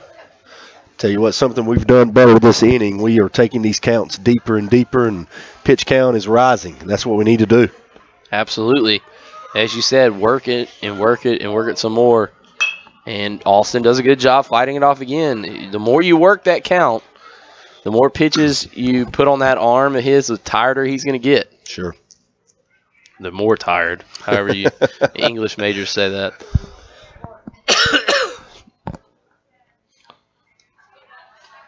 Curveball tipped away. Good job of Austin fighting and staying in the count. He's battling. Every pitch he's battling. He's coming out there with mentality. He's got to put it in play.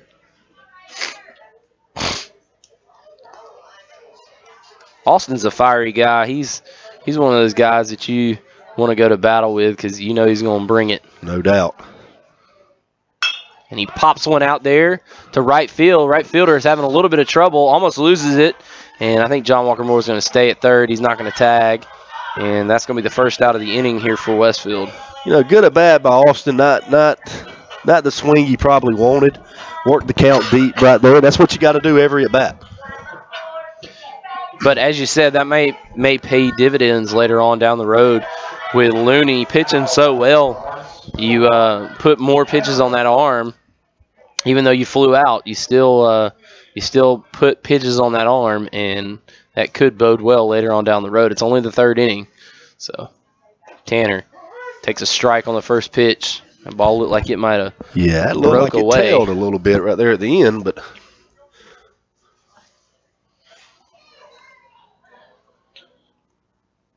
Tanner lines out to center field, and it should be deep enough John to Walker get John Moore Walker home. Is going to run home, and he will score. So Tanner gets a sacrifice fly, and Westfield gets on the board. It's 1-0, 2 outs in the inning, and Westfield is able to finally get on the board. A nice piece of hitting right there by Tanner Westbrook, not leaving that runner stranded on third base to end the inning. Right, it's always big to scratch the board and get on the board first. Maybe we can breathe a little bit and get a little more relaxed at the plate. So Cole coming to the plate. And he pops the ball up to left field. God, that was a deep pop fly. He just missed that one. And so Westfield will go to the fourth inning. They trail 6-1, but they get a run on the board here after John Walker Moore goes all the way around the bases and has a sacrifice fly by Tanner Westbrook score him. Your score 6-1. You're listening to Westfield Hornet Baseball on the Middle Georgia Sports Network. Hey, Pete, check this out. Come here, little doggy. Sit. Oh. Sit.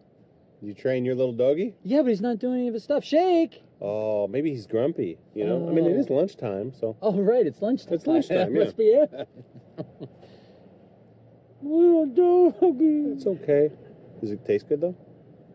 A little dog with a big bite. Little doggies starting at $1.29 and save room for a molten cake sundae. This is how you Sonic. And now, back to the diamond for more baseball action on Mid-G. And welcome back to the Hornets' Nest. Giles Amos almost hit us in the face as he's going to enter the game here pitching for the Hornets. And I don't know if he's mad at Coach Fowler, but that looks like it was coming right at him. Well, I tell you what, for some reason, I don't know if you're like this or what, but I know there's a net in front of us, but I cannot get over the fact if that ball's fouled up here, I always flinch. Sure, Kenny makes fun of me for it, but I'm like that too. You'll never know. It's like you can't ever shut off those reflexes. It's got cat-like reflexes. 6-1 your score here in the top of the fourth inning, and Giles Amos is going to get a few extra pitches as he comes in the game to relieve Brian Bledsoe. Bledsoe, not sure where Bledsoe moved to. We'll have to look at that when we get going here in the fourth. Second base right there, I can't tell. Yeah, he is at second, and Tanner moved to right field. Okay. So good catch there, Coach Craig. John Walker Moore has gotten his breath back in him. And I tell you what, you got to give the big guy credit. He's able to work the count, gets hit by a pitch, and then gets caught in the middle of a rundown, and the ball gets away after a bad throw by the catcher. So he advances to second base. Then the ball gets away from the catcher on a pass ball, and John Walker Moore gets to third, and it's scored on a sac fly. And as you said, kind of breaks that seal, that scoring seal, and gets on the board for Westfield. And now Westfield is 6-1 in the top of the fourth inning. And if they can get some quick outs here and get back in and get to the plate and get some hits, they can get back in this thing. It's Weldon's at bat. Giles Amos. His first pitch is low and inside. Well, Giles has that long release when he throws the ball. Kind of looks like his brother, just not quite as bulky. And a nice hit right there by Weldon. I tell you what, Weldon can really swing the bat. Yes, he can. You don't want to leave one in the zone for him. Because I think Giles got that one down a little bit, but good piece of hitting right there. Sometimes you have to give credit where credit's due. So Giles has a runner on first base, no outs, 6-1 your score. Nice pitch right there. Giles got a little giddy up on the fastball. Yeah, he's still getting that arm in shape, I'm sure, you know. But like you said, nice little giddy right there on that throw.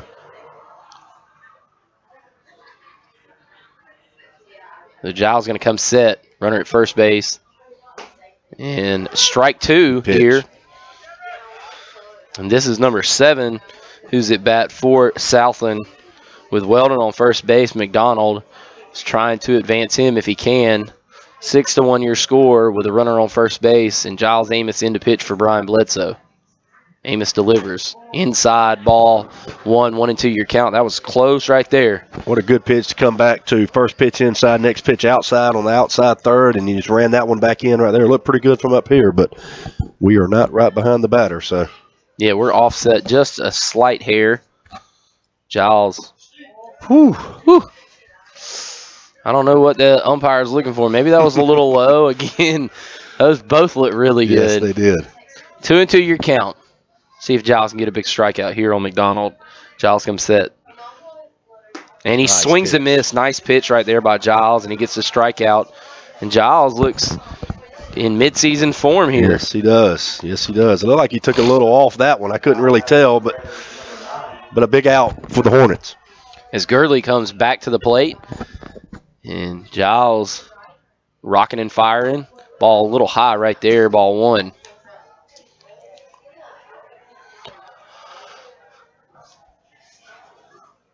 Top of the 4th inning, Westfield trails 6-1 with a runner on first base for Southland. Giles finds a strike zone, 1-1. I tell you what, the one thing that Giles is doing right now, he's throwing with velocity and he's finding the strike zone, and that's a recipe for some good things to happen for your defense. Yes, he is.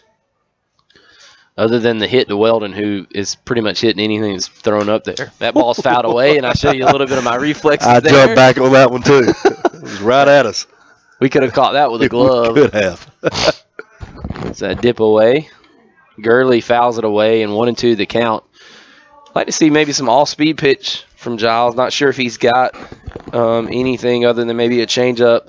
Not sure if he's got a curveball, but it'd be a good 1-2 punch. The ball's popped up, out of play behind us. And with a 1-2 count, you can afford to waste one right here if you have to. You maybe get him to chase something out of the zone that you normally wouldn't throw right here. But Ryan's got to do a good job. If we do that, he's got to do a good job of keeping that in front of him. Yeah, absolutely. Just don't, as you said, don't let anything get behind you. That ball is popped up behind us again, fouled away. Giles doing a little shimmy out there, trying to shake his jersey down. 1-2, your count with 1 out. 6-1, your score with a runner on first base, Weldon. Giles gets him to pop up in the infield. Giles has it. And good catch right there. Good job of communication by the Hornets. It's a good job of Giles calling off Aiden Murphy and Ryan Fitzpatrick right there. Big out. You could tell all 3 of them were calling it, and then Giles took control and with a very loud voice said, I've got it, and they both backed away, and that's the kind of communication you need basically from everybody. And then the most important factor in that to me is that guys listen. Sure. Hey, this guy says he's got it that loud, he's got it. Yeah, he's got it, definitely. So Turton comes to bat, and Giles has really settled things down for the Westfield Hornets. I've been very impressed with him. Not sure if, other than Weldon, Southland can catch up to the ball right now. He's probably throwing in the upper 70s, low 80s right now. If I had a gun, I don't know. I'm just guessing. He's got a live arm right now, a lot of pop behind that. So 0-2 your count. He might be even throwing harder than that. I'm just not a good guesstimate of miles per hour, but I know I throw like 60. As that ball's low. Nice stop by Ryan right there. I can't throw a baseball. I can throw a football, but I can't throw a baseball. That's odd. Normally you can throw. Yeah. Normally it's the opposite. But a baseball is almost like throwing a marble. It's so small. After playing church softball. Oh, yeah. Nice off-speed pitch right there, and Giles strikes out Turton to end the inning. So we'll take a quick break. Giles Amos gets out after only giving up a hit. Southland strands 1. Westfield still trails 6-1. You're listening to Hornet Baseball here on the Middle Georgia Sports Network. Once installed, you can't stop it from spreading. Introducing Kudzu from ComSouth, entertainment, media, and communications throughout the entire home from room to room. The ComSouth Kudzu whole home DVR allows you to connect up to 5 TVs, and with the high-speed media gateway, digital cable, HD TV, high-speed internet, and telephone services will spread throughout your house like Kudzu 2. Stop by and learn more at any ComSouth location in Cochran, Hawkinsville, Perry, and Fort Valley, or go to comsouth.net. And now, back to the diamond for more Westfield varsity baseball action. And welcome back here into the Hornets' Nest. I'm Brett Taylor. Alongside me, Coach Thomas Craig here at the Westfield School. Inside the Hornets' Nest, the diamond version of things, as we pretty much call anything the Hornets' Nest around here. The basketball court, the football field, the baseball diamond, the softball field. And Westfield normally very competitive in all sports, and baseball is no exception. And they're trying to get back into things here as they're down 6-1. And Giles Amos, with a very impressive inning there of pitching, gives up a second pitch hit to Weldon, and then goes through the rest of the lineup 1, 2, 3 after that, and strands a runner and gets out of, as you said, gets a zero in the right column for Westfield finally. And now coming to the plate will be number 10, Ryan Fitzpatrick, for the Hornets to start this bottom half of the 4th inning. And Westfield hoping they can get some more runs on the board here and make things interesting as they go on into the night. And right now, Looney is just doing a good job of still finding the strike zone. Hopefully this second, third time around the lineup, Westfield can get the bats going. Good job of Ryan right there laying off that pitch. Yes, very, very well outside right there. But it looks like he's still got a little bit of pop behind that arm right there. He's throwing the ball well. Ryan fouls it off here on the right side. And first baseman trying to get over there to it. And it's going to fall safely for Westfield to the turf. 1-2. Now your count after the foul ball finds the turf. And Westfield and Ryan Fitzpatrick hoping they can get a hit here. Find a good pitch to hit. That ball was a little bit outside. He's trying to fight it off and get back into the plate, and he did. Ryan spread out, put this ball in play right here. Ball thrown wildly to the outside. And he's going to run down to first base and still be out. And Westfield still having trouble with Looney.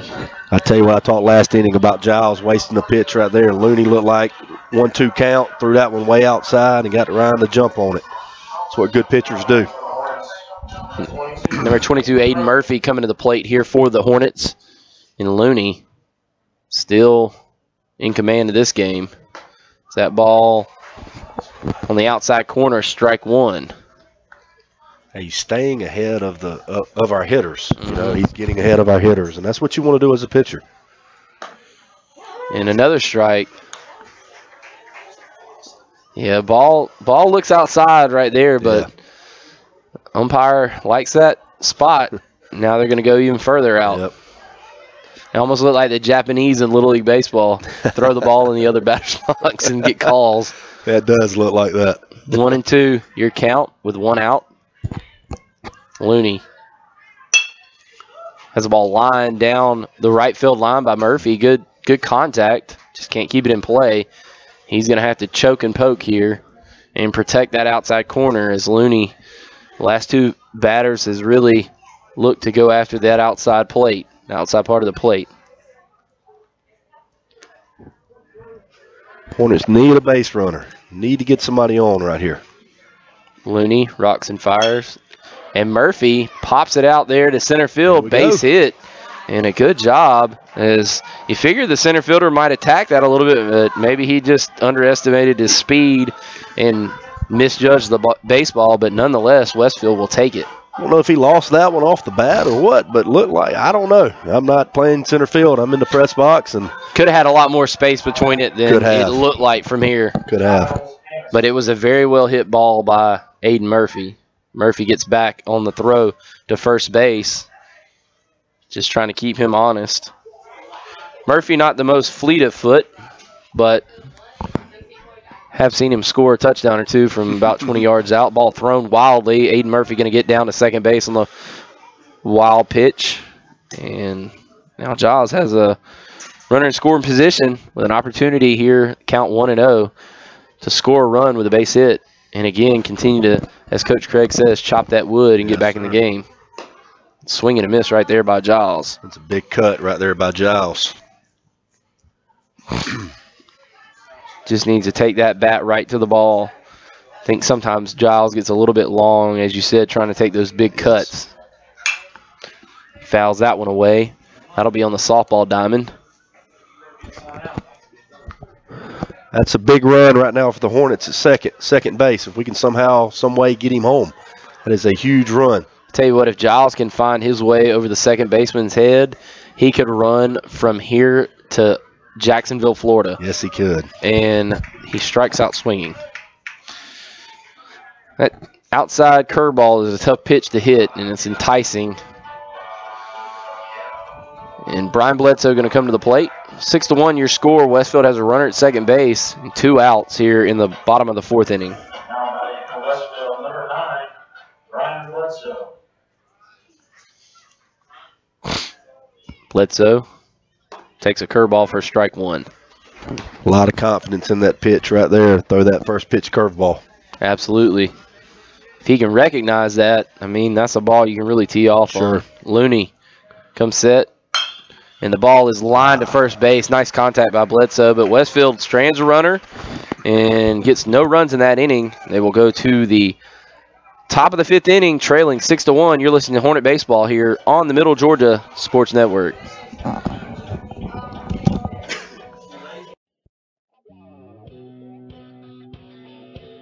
Well, the news is out. Brandon Outfitters has taken Central Georgia by storm as one of the Mid-State's premier outfitters. Located just off I-75 in Perry, Georgia, Brandon has all of the latest gear for any hunting season or just for a nice night out on the town. They still have all of your favorite brands such as Southern Tide, Mountain Khakis, Southern Marsh, Patagonia, Costa, Orvis, and as always, a huge selection of firearms. Brandon also now features new brands such as Sims, Ray-Ban, Kavu, Chaco, Yeti, and much more. Come check them out at 106 Fairview Drive in Perry. They're sure to make your visit one to remember.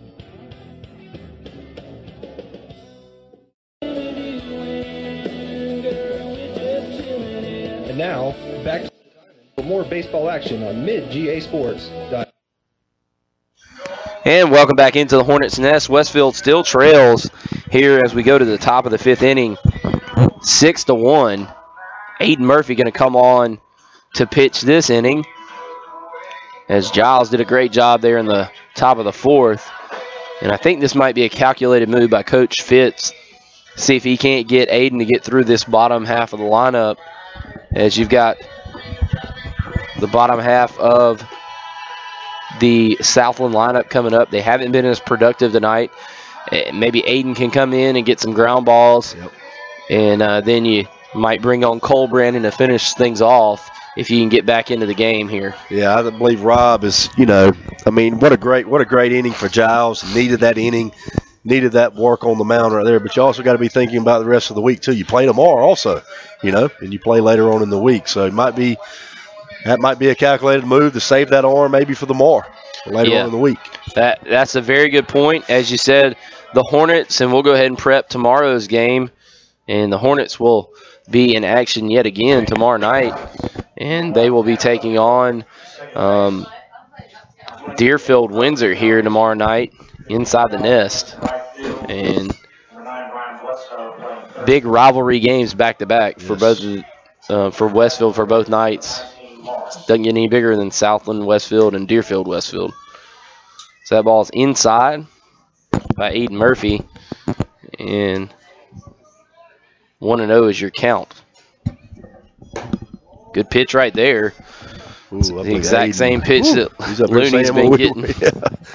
Goodness gracious, as Morris is at the bat, number 19, 2-0 your count. Nice pitch right there. 2-1 your count. Aiden looked like he took a little off that one right there. Good pitch. So 2-1 your count. Aiden Murphy trying to come in and shut the door as the ball is grounded up Nice. And great play by Cole Brandon, and the ball's thrown away. But really, what can you do? I mean, you get to the ball. That was a good enough play, and just not able to stop and make the throw. But nonetheless, good job of getting him to hit a ground ball. He just hit it where you weren't able to get the throw over there in time. Tell you, that's good range by Cole. Great plan and spin right there. Throw just a little off, but heck of a play by a great shortstop. Absolutely. So runner on first base, no outs. And Aiden Murphy will be pitching here to Law, number 11, who fouls the ball away, and I almost dropped my new iPhone. That would have been an expensive drop. Yep, and I do not have insurance. So, I would be out of luck. Yes, the wife wouldn't like that, I'm sure. No. Law's going to fake the bunt. Aiden Murphy does a good job just stepping off the mound and kind of regrouping here. 6-1 your score. Westfield trails. John Walker Moore, the only Hornet to cross home plate here tonight. Aiden Murphy pitching here to Law, who bunts the ball and cannot get it down, and it will be 0-2. Southland still trying to play a little small ball at 5 runs right there, trying to get a guy in scoring position. You can always use those extra insurance runs. I'm a Braves fan. I know that. Braves can always use extra insurance runs. Yes, they can. I'm a Braves fan also. You're exactly right. I hope that they can maybe be a little bit better this year, not striking out so much. Should be an interesting year for them. 1-2. I tell you what, I'm very hopeful that they might not be as good this year, but I think they're making some smart moves to not rely so much on the home run. Yes, I agree. And a good curveball by Aiden Murphy. Go to second base, and he throws it into center field. Dadgummit.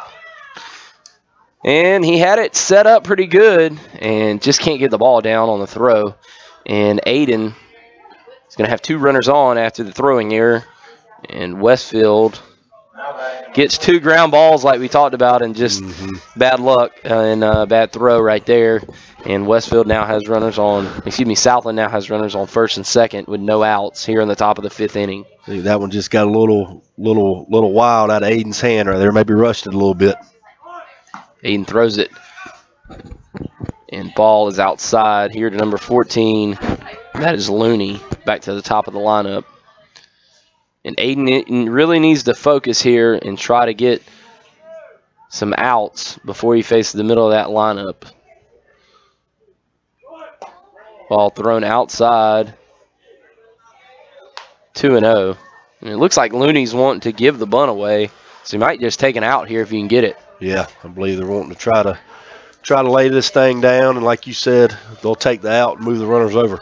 And he does, but he bunts it high. And again, here the philosophy, I think, from a pitcher's perspective is try to throw a high strike if you can and make the bunter get his hands on top of the ball. Get it down. Yes. Aiden comes set, delivers, and he goes after a low bunt. Low ball right there, and 2-2 is your count. So Aiden trying to go a little off speed here. And Looney should be swinging away. Yeah, I think they're going to give him the green light right here. With 2 strikes, he should be swinging away. Green light for Looney. 2-2 your count. Runners on first and second. Murphy comes set, and he line drive base hit into the gap. And Austin Burnett tracks it down. There might be a play at the plate, and no, they're going to hold him up. And now Looney is going to be, no, he's not. They're going to get Law at home plate. Oh, I don't know about that. It was after the tag. It was after the tag. He dropped it on the throw. That's a bad call if they call that. But nonetheless, we'll await to see. That's a good job of Austin running that ball down and getting it in. They call him out. They did call him out.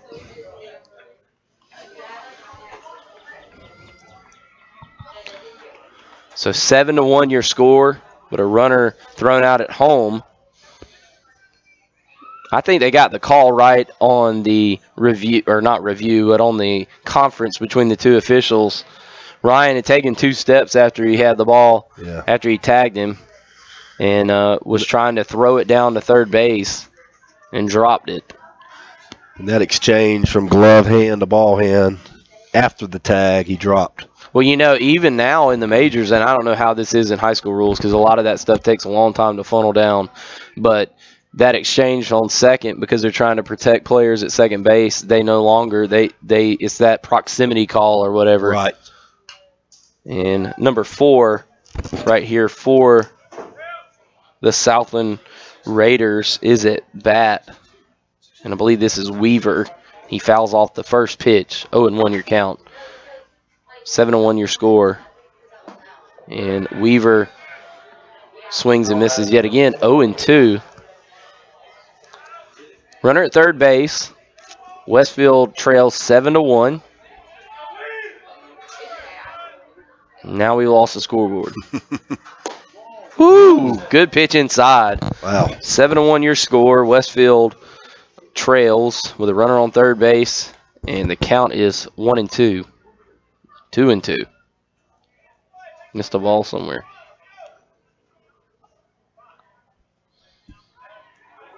Murphy gonna step off, step back on.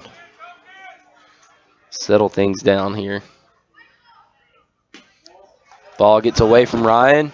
Aiden gonna cover, and they tag him out, and they say he's safe at home plate. Throw a little high right there by Ryan. So 8-1 your score, and no runner on any base now, so Aiden can kind of settle down and work his own pace.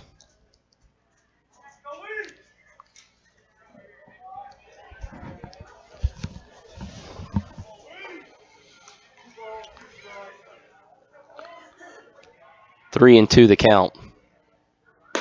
Aiden throws high, and 2-2 the count. Now 3-2. He just said 2-2. Yeah, I thought he did also. This guy's throwing me for a loop. So 3-2 the count. Curveball outside and loses the runner. Loses the batter to first base. It's another walk. That's kind of killed Westfield tonight. 8-1 your score. With a runner on first base, and now number 15 is at the plate for Southland. That is Dillard. He fouls away the first one.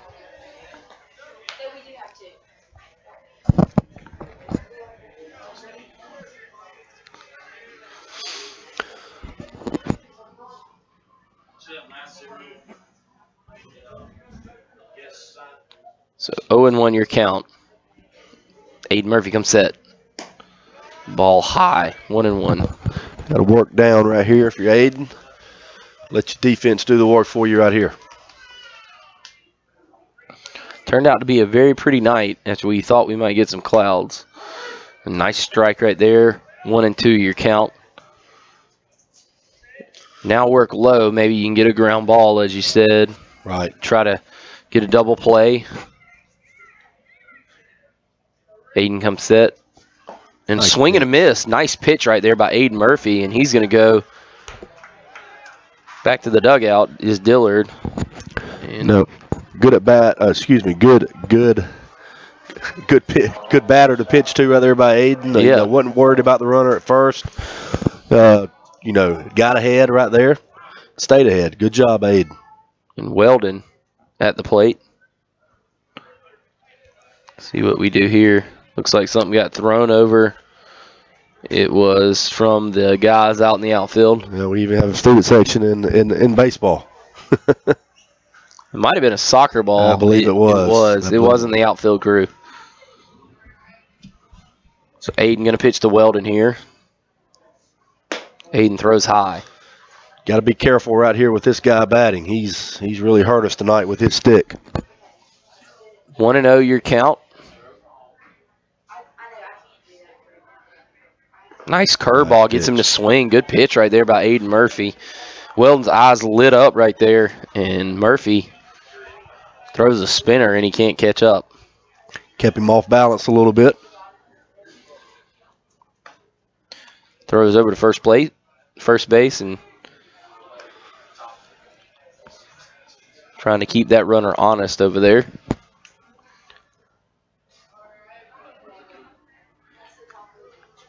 And that ball's popped up by Weldon. John Walker trying to track it down, and he does, and makes the catch to end the inning. And good job right there by Aiden Murphy pitching to Weldon. We'll take a quick break. Westfield trails 8-1 going to the bottom half of the 5th inning. You're listening to Hornet Baseball on the Middle Georgia Sports Network. You can't stop it from spreading. Introducing Kudzu from ComSouth, entertainment, media, and communications throughout the entire home from room to room. The ComSouth Kudzu whole home DVR allows you to connect up to 5 TVs, and with the high-speed media gateway, digital cable, HD TV, high-speed internet, and telephone services will spread throughout your house like Kudzu 2. Stop by and learn more at any ComSouth location in Cochran, Hawkinsville, Perry, and Fort Valley, or go to comsouth.net. And now, back to the diamond for more Westfield varsity baseball action on midgasports.net. And welcome back into the Hornets' Nest. Westfield trails 8-1 in the bottom of the 5th inning. But Aiden Murphy does a good job of getting out of trouble there with Hunter Weldon. Yeah, that kid's got a very good bat, as we've seen tonight, and good job by Aiden getting out of that jam. So Westfield trying to see if they can't get some offense going, get back in the game.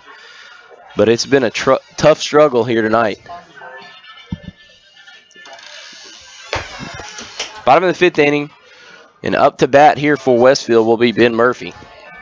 And to tell you kind of the troubles that Westfield's had offensively, this has only been Murphy's second at bat, I believe. Wow. So that tells you through only 4 innings, Westfield has not even completely batted around the lineup twice.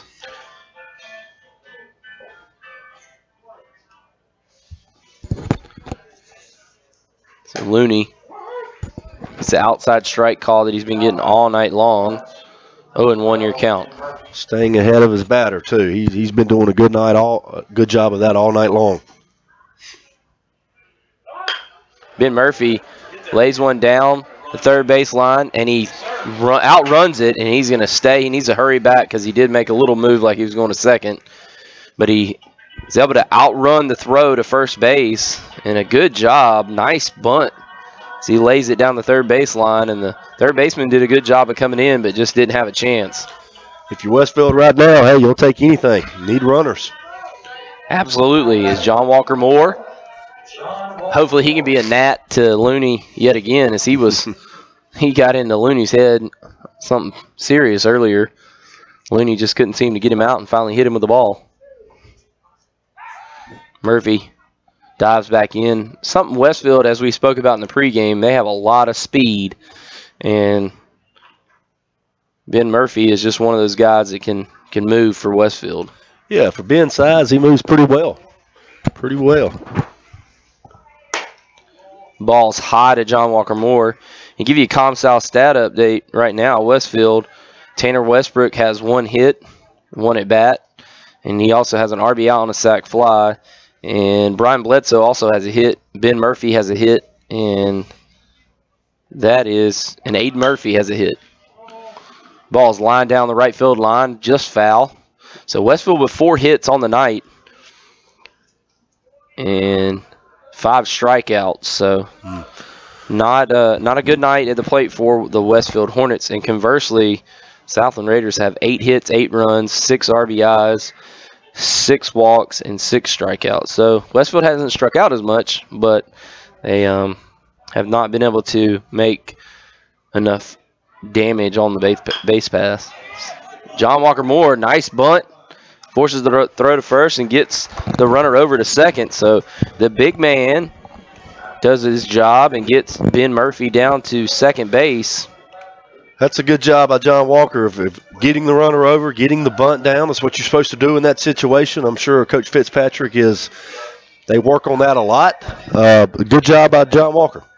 Absolutely. And the important thing, I think, is when the coach calls on you to do something like bunt, to be able to actually execute it and move the runner over is very important. I mean, pitchers in the major leagues even have trouble with that, as Westfield continues to try to go with the bunt.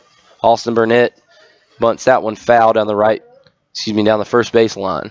But like I said, pitchers who work on nothing but that in pitching in spring training can't get a bunt down sometimes. So for the big fella, big first baseman to get it down, that's pretty impressive. And he placed that thing pretty nicely, too. Austin Burnett, never going to get him. And they got Ben Murphy caught in a rundown here. And they're going to throw it back to third, and they're going to say that he got him. I believe they said he was off the bag. Oh, wow, they called him safe? I believe they did. I think they said he missed the tag down at third. Wow. So the home plate umpire couldn't see it.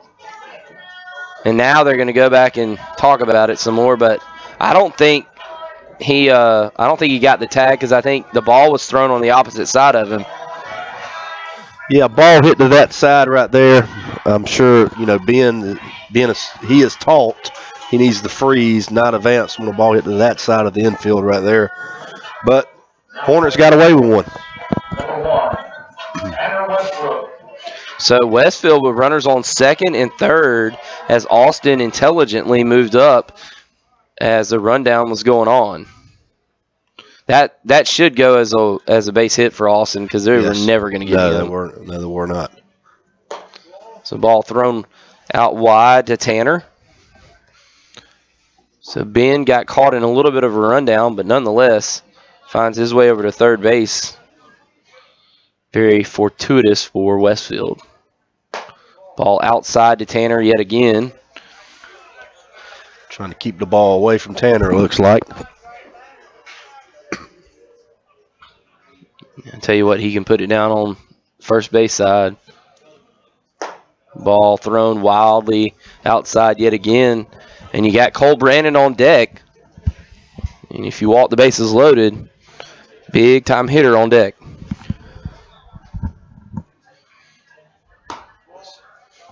So now runners at every base for the Hornets, and you're probably your most polished hitter coming to the plate for the Hornets with only one out. You might see a pitching change here. Yeah, it's a great at bat right there by Tanner, working the count, being patient. Like you said, you probably have your most polished hitter, your best hitter up with the bases loaded. Cole just a sophomore too. So he's got a lot of Hornet baseball in front of him, but yes, he does. He's already committed to Georgia Southern, and they actually just came off of a big sweep against their big-time rival in Appalachian State. Okay.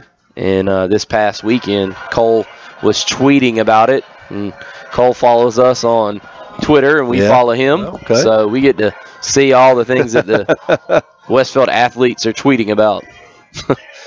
But Cole follows the Georgia Southern Eagles because he will hopefully one day be playing for the Georgia Southern Eagles. And Georgia Southern will be getting a good one, too. Oh, absolutely. As you've seen earlier in this game, his range at shortstop is very good. So Cole with a big opportunity right here. Finally takes his first pitch. I think he swung at the first two pitches on his last two at bat. So takes a ball inside there. Bases loaded with one out here in the bottom of the fifth inning. Cole Brandon at bat. Ball thrown behind him, gets away, and Westfield going to stay. So now Cole got a very good hitter's count, 2-0, and as Coach Fowler points out up here, 6 straight balls for Looney. If you're Cole, you know he's got to come to you. He's got to make a pitch to you. Be patient and drive the ball. So Cole looking for that good pitch. That ball's outside. And now Looney's in danger of walking a run in. Cole Brandon probably going to have the stop sign up right here. I'm going to give him a strike right there. So 3-1 your count. So now Cole has a very good hitter's count, 3-1. Tee off on something close. Ooh, the ball almost hits him. And Westfield will score a run on the pitch inside. 8-2 your score. Not sure if we might see a pitching change. I don't think Southland's making a move. They don't have anybody warming up that I see. So they're not going to. If they make a move, it would probably be a fielder, I would assume. Yeah, I would assume too. And Ryan's got a lively bat if he can just be patient and make contact and lay off those curveballs to the outside. Good pitch inside right there. That was probably the ball to hit right there. 8-2 your score. Ryan 0-1 in the count. And he throws a curveball to the outside. You know, Ryan. He knows Ryan wants to go with it. Yes, he does. Got a lot of speed on the bases. You got Burnett, Westbrook, and Brannon. And Ryan swings at that high spinner. He hung that one. Ryan just couldn't quite get it. And I think he's going to stay with off speed the rest of the way to Ryan. And Ryan really needs to pop one out there. He could get the Hornets back in this game in a big way. And he takes that strike over the outside corner for strike 3. And Looney is able to battle back and get a strikeout. 8-2, still your score. But Westfield has 2 outs and runners on every base. I think Ryan was looking for something off speed right there, and he come back with the fastball, caught Ryan off guard. So Aiden Murphy comes to the plate, number 22. Got a big hit the last time. And he fouls it off behind us. 0-1 your count.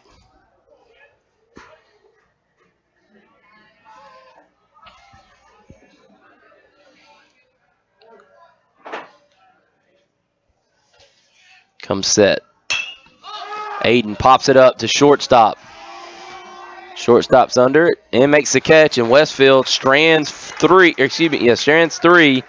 and only gets 1 run out of the inning. They go to the top of the 6th, down 8-2. You're listening to Hornet Baseball here on the Middle Georgia Sports Network.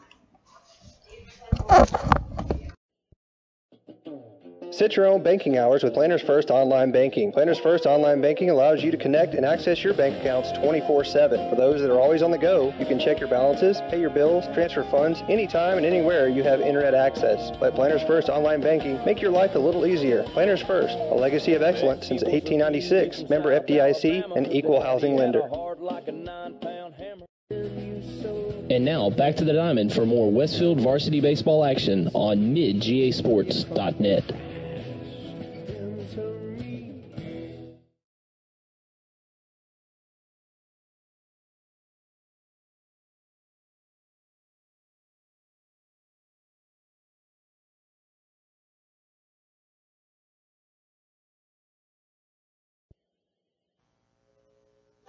And welcome back into the Hornets Nest.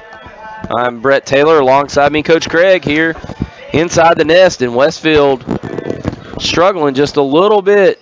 They got the bases loaded there in the bottom of the 5th inning, and just for whatever reason could not get across any runners but 1, and they still trail by 6 runs, 8-2, and they had a huge opportunity there with the bases loaded, 1 out, to come away with some big runs there in the bottom half of the 5th, and just were not able to do it. If there was ever a time that you needed the strike, it was right then. Opportunity after opportunity, but hopefully the Hornets can still compete hard and continue to keep bouncing back. So 8-2 your score. Westfield trails. Aiden Murphy still in. Number 28, T. Adams, will check in for John Walker Moore at first for the Westfield Hornets. Number 7, McDonald, will be at bat for the Southland Raiders. Aiden Murphy in the line, and he will pitch a little high, ball 1. 1-0 your count. So Westfield's got 2 more at-bats to try to get back in this game, as McDonald fouls one way out to the left side. 1-1 your count. Excuse me, the right field side. Rocking and fires Aiden Murphy. That ball is flied out between left and center field. Austin Burnett going to make the catch out there. put away McDonald. Good job of pitching to contact right there by Aiden Murphy, and it gets a first out of the 6th inning here. Always big as a pitcher to, your goal is to get that first out. Relax a little more right here. Number 9, Gurley at the plate. Aiden Murphy pitches. Nice strike inside on the off-speed pitch by Aiden Murphy. Murphy doing an excellent job so far, only giving up 2 runs and really some self-created problems in the last inning as he missed the throw to first base. Yep. And he had the weirdest hit probably of the night go against him. Strike 2, 1-2 your count now on Gurley. Aiden looks like he's found his zone right here. So Aiden going to rock and fire. He throws a spinner, almost hits Gurley inside. Gurley on top of the plate, though. 2-2 your count. It's swing and a miss. Ball gets away from Ryan. Gurley going to go down to first base, and never had a chance, did Ryan. So runner going to be on first base, and that is not what you wanted. That one looked like it got away from Ryan. I couldn't tell if it hit the shin guard and bounced off or what. Now everybody's coming. I don't know if Coach Fitz is going to take the ball away from Aiden. But, Westfield has not helped themselves out tonight with plays like that. They've had an opportunity to really keep the game close. But, just some throws that have gotten away from them. Some of those, even in the first inning, we saw that ball get away from Ryan. And just some misfortunate things, not necessarily their fault. But if you're going to stay in a game against a very good opponent like Southland, you got to make some plays at times. And so that's really the difference in the game. The 6 runs has been Westfield not taking advantage of the offensive opportunities, like you said, not being able to strike when they needed to, and then also some untimely errors in the field. So Aiden throws it wide. The runner's going to get down to second base on the pass ball.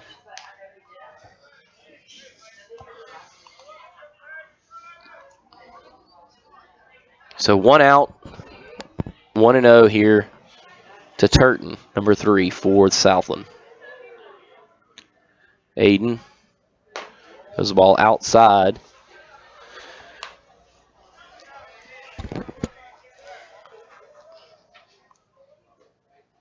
Aiden comes set. Tries a curveball inside and misses barely. 3-0 your count.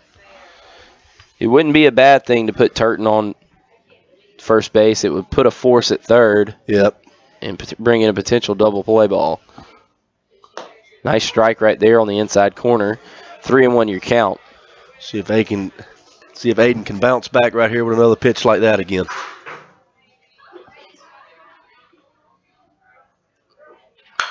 Ground ball to third base. Good play right there by Bledsoe. He looks the runner back, and he gets it over to T. Adams at first. They throw it over to second, almost get the runner at second out. But out right there at first base, and Westfield trying to get through a clean inning here for only their second time in the game. It's a nice pick at first base by T. Adams coming off the bench and playing right there. Nice pick. Nice play by Brian at third also. So Morris is at the plate, number 19 for Southland. Aiden Murphy comes set. Runner at second base, 2 outs. Top of the 6th. Curveball high.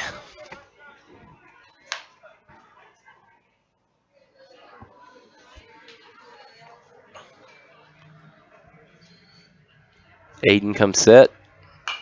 Ball fouled away.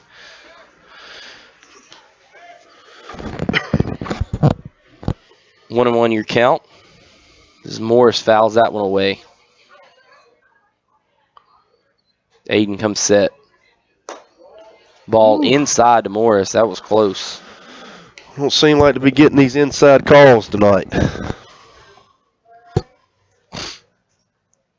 Aiden Murphy comes set yet again, 2-1. That ball's popped up, and it will be out of play. And 2-2 your count now, with a chance to get out of this inning with no runs on the board for the Southland Raiders. They picked up 1 in the first, 4 in the second, 1 in the third, none in the fourth, and 2 in the fifth. And now Aiden Murphy trying to work a scoreless 6th if he can. Aiden 2-2. Ball grounded to second base. Tanner's got to run a long way. Doesn't get to it. Giles going to throw all the way home. And, oh, if he makes the catch, he's dead to rights at home plate. And Ryan cannot come up with the ball. Ryan just couldn't squeeze that one, but a heck of a throw by Giles Amos in right field. Little high, but on line. 9-2 your score. Tell you what, I thought Tanner at second. He gave pretty good chase to that one. Had a He little almost shift overran it. You're right. He almost overran the ball. The ball went between his glove and his legs, but that's a tough one right there for Aiden to swallow. He gets a ground ball, but because you got a runner on second, Tanner's kind of shaded that way. And a base hit right there by number 11 for Southland. And Murphy going to come up with it in the outfield. Law gets a nice hit. And Aiden Murphy giving up some hits now here as number 14 Looney comes to the plate for the Southland Raiders. Tell you, Southland doing a very good job of putting the ball in play, making the defense having to work a little bit. 9-2 your score with 2 outs here in the top of the 6th inning. Westfield trails by 7. Aiden Murphy. Cole makes the play and gets the out at second. And Westfield only gives up a run here in the top of the 6th inning. We'll take a quick break and be back with the bottom of the 6th. You're listening to Hornet Baseball here on the Middle Georgia Sports Network. Hey, Pete, check this out. Come here, little doggy. Sit. Oh. Sit. You train your little doggy? Yeah, but he's not doing any of his stuff. Shake. Oh, maybe he's grumpy, you know? I mean, it is lunchtime, so. Oh, right, it's lunchtime. It's lunchtime, yeah. Must be it. Little doggy. It's okay. Does it taste good, though? A little dog with a big bite. Little doggies, starting at $1.29. And save room for a molten cake sundae. This is how you Sonic.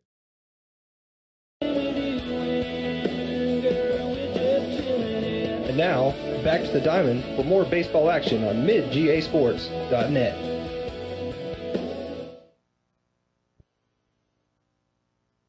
And welcome back into the Hornets' Nest. Westfield trails 9-2 here in the bottom of the 6th inning. And Looney is still on the mound for Southland. He has gone 5 innings so far, and he will start the 6th. And Westfield has just had all kind of trouble with Looney. Last inning they did have some success, got the bases loaded, picked up a run, and they were just not able to come up with a big timely hit when they needed it. But they still have outs to go, and only down 7 if they can put together a couple of big innings, try to steal a game away that looks like it's out of reach. But anything can happen in baseball. You're right about that. Need base runners, though. So Looney in the line. Pitches to Giles. Giles flies it down the right field line. Looks like it's going to work foul and get out of play. So Giles being aggressive there. Takes the off-speed pitch to the opposite field. And now Westfield and Giles Amos will have a strike against him, trying to coax a base hit, and that looks like it's going to fall, and it does. Good job of hitting right there by Giles. He really fought that inside pitch off, and a nice inside-out swing, and gets a base runner here for the Hornets as Bledsoe comes to bat. Very aggressive at the plate that time, as Giles was, and I believe the Hornets need to continue to keep doing that. Continue to keep putting the ball in play. Number 9, Brian Bledsoe. So Brian Bledsoe comes to bat. Pretty much playing him straight up, maybe a little shallow in the outfield. Ball gets away from the catcher. Giles down to second, and he is safe. And a little bit of momentum takes Giles into the bag. He needs to work on that pop-up slide. Yeah, that's a lot of body going into the bag right there for sure. With that knee, you don't want that scares me. You don't want your big wide receiver. As Murphy gets the ball, Bledsoe gets the ball down, and a nice job of moving Giles Amos over. And so Westfield will have one out, but they'll have a runner on third. It's a good job, as you said, of Brian getting it down right there. Let's take advantage of getting this run in right here. So, Ben Murphy come to the plate. 9-2 your score. Westfield trails. Murphy swings at a high pitch. 0-1 your count.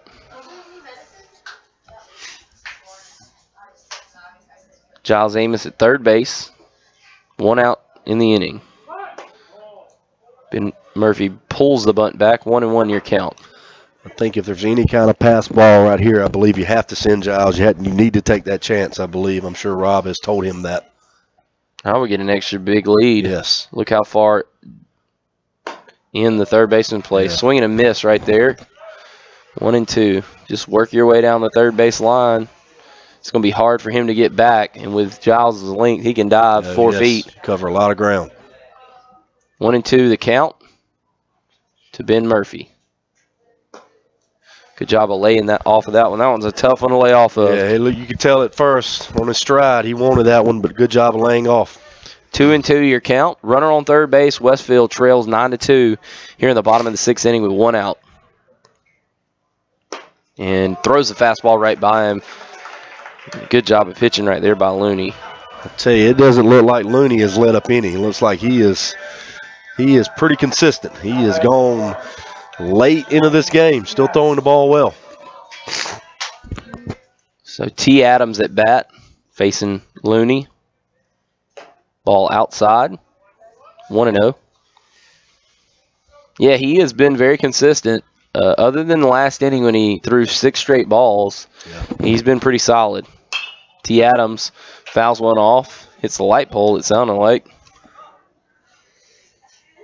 Maybe I just can't hear. I thought no, it hit the light pole. Did it? You got good ears. 1-1 your count. T. Adams at the plate with 2 outs. Giles Amos on third, trying to get a runner home. T. That's going to fall. Gets a ball to fall, and he might be able to get to second on that one. And he does not, but Giles is going to score. That's a good piece of hitting by T. Adams. Thought T might be able to swipe second on the way, but he's going to be a little conservative. I don't blame him. And gets back to the top of the lineup. Who knows? Mike can do some damage here with 2 outs. And it's now 9-3. And Austin Burnett, the top of the lineup, is back up to the plate with 2 outs and a runner on first. Curveball low. 1-0 your count.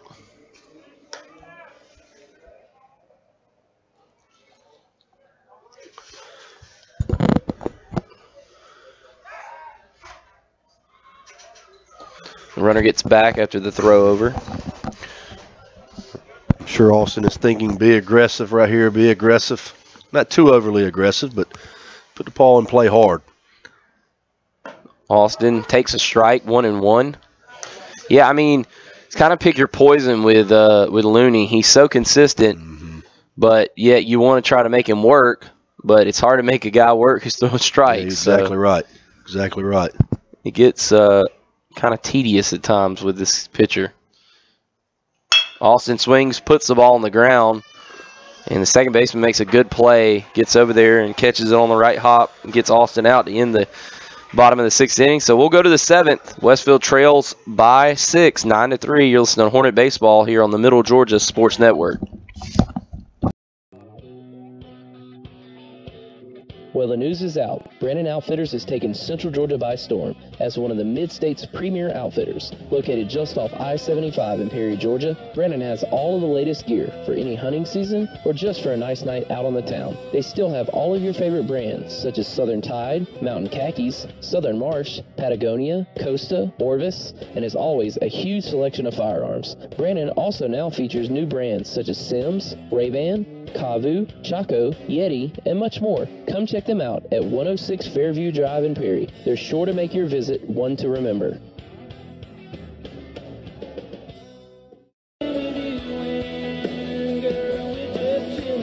And now, back to the diamond for more baseball action on midgasports.net.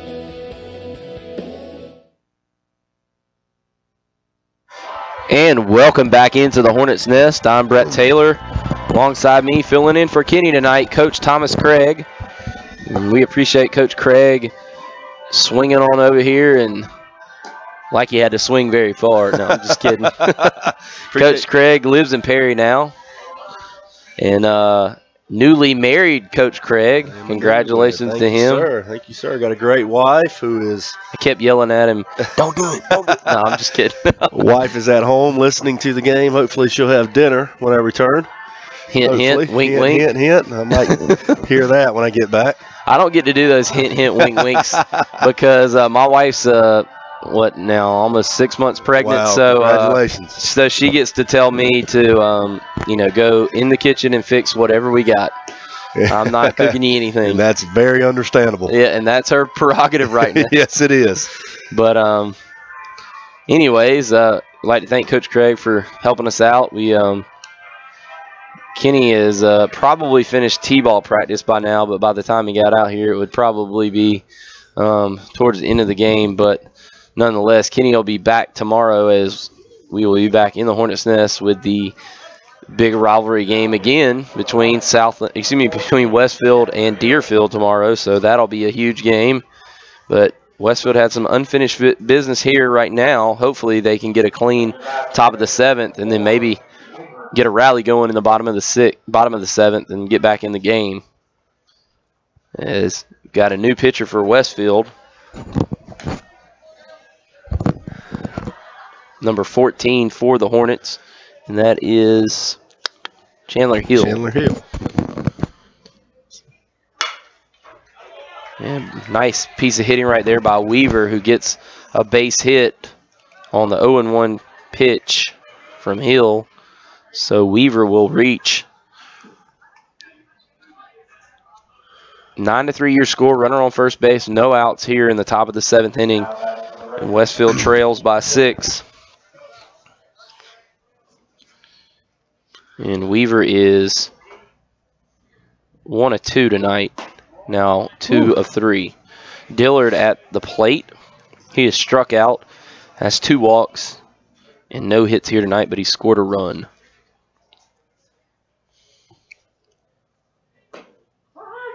1-1 your count now. It looked like the same pitch to me, but I'm not an umpire. I'm just a basketball coach. You're not an umpire, but you play one on Friday nights, yes, right? I do. On the sideline? As we do from the press box. 2-1. God bless you guys down on the sidelines on Friday nights. I think Coach Champion, if I was coaching at Westfield, might have to cart me off some nights. Oh man. 3-1. He has his hands full. He has his hands full with all of us on staff. No doubt. I'm just saying, yelling at some of the calls and such, and in basketball season, I don't know how Jake doesn't. Whew. Yeah, it gets frustrating sometimes, but it's part of the game. Oh yeah. Good pitch. Good pitch on the outside right there by Hill. 3-2 your count. Of course, I've never met a referee or an umpire that I've liked, so. I'll be honest with you. That's one job that I hope I never have, is being an umpire or official. Dillard, it is weird. It's a weird dynamic. I did it for a little bit in college when we were down in Statesboro, and Kenny and I did it, and some other guys that we were friends with, and we did some softball umpiring, and it's a different perspective when you're actually doing it. Dillard flies off to left field, and I think that's going to get out of play, and it does. So still a full count with a runner on first. But I actually tossed a guy at a umpiring a softball tournament in Statesboro. I thought he was saying some foul language to me. Okay. He was actually saying it to somebody else. But we don't allow that on a Taylor softball field. I got you. I understand. Good pitch right there and gets a strikeout. Nice job of Ryan coming up with the ball cleanly, and first out right there of the inning, and Hill does a good job of striking out Dillard. But you're right. It is a very tough job, and I know we all get on them a lot, but you also got to remember these guys are making anywhere from, like $25 to $50 a game. Yes. So it's not like they're making a living out of it. Sure. So this is a second-time gig as Weldon lights into another one. Right over Bledsoe's glove. Bledsoe doing a good job trying to get his glove up there, and like you said, just right over it. And Westfield gives up another hit to Weldon, but that's not a surprise. He is a very good hitter. I tell you what, he is. He's been a hornet killer tonight with that bat of his.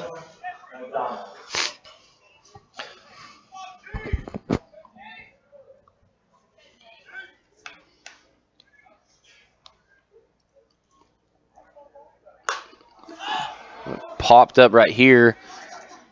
Looks like T. Adams is going to make the catch there and retire. Number 7 for Southland Raiders, and that was McDonald. So Westfield has 2 outs in the inning with 2 runners on.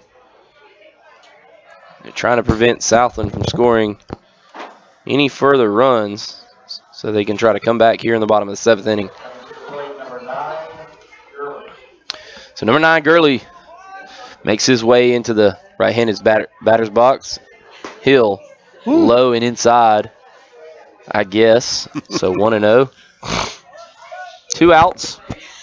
7th, top of the 7th inning. Westfield trails 9-3.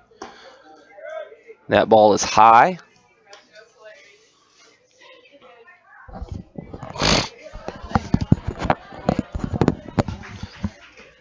Chandler Hill comes set. Good looking pitch right there. Gets in a foul it down the third base line. 2-1 is your count. 9-3 your score. I'm sure Chandler, his legs are a little weary. He caught the whole JV game behind the plate today. So yeah, that is not a fun task. That ball is grounded through the gap there between third and short. Base hit. You're going to hold the runner at third base. That's Weaver. Good throw in from Ben Murphy. And the bases are now full here in the top of the 7th inning with 2 outs. Southland's done a good job all night of putting the ball in play, and when you do that, good things happen. No doubt about that. I mean, it's just one of those things. We talked about it that Westfield normally does. You get the ball in play, you get some of your speedy guys running, and Westfield has not been able to take advantage of that, and Southland has. Now batting number 3, Turton. Number 3, Turton swings and misses on the first pitch right there. 0-1 your count. Bases loaded, 2 outs. Turton at the plate.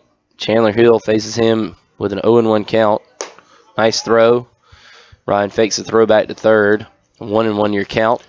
Just a little outside right there. Just a hair outside. I thought it might have caught the corner, but umpire didn't see so. Swing and a miss. Good pitch right there by Hill. A nice little off-speed curveball right there to the outside, and good movement on the pitch.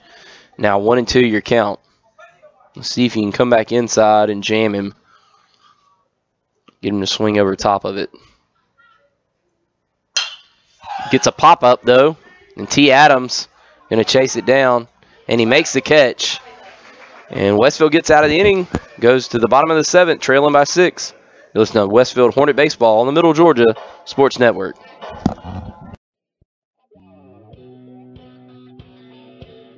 Well, the news is out. Brandon Outfitters has taken Central Georgia by storm as one of the Mid-State's premier outfitters. Located just off I-75 in Perry, Georgia, Brandon has all of the latest gear for any hunting season or just for a nice night out on the town. They still have all of your favorite brands such as Southern Tide, Mountain Khakis, Southern Marsh, Patagonia, Costa, Orvis, and as always, a huge selection of firearms. Brandon also now features new brands such as Sims, Ray-Ban, Kavu, Chaco, Yeti, and much more. Come check them out at 106 Fairview Drive in Perry. They're sure to make your visit one to remember.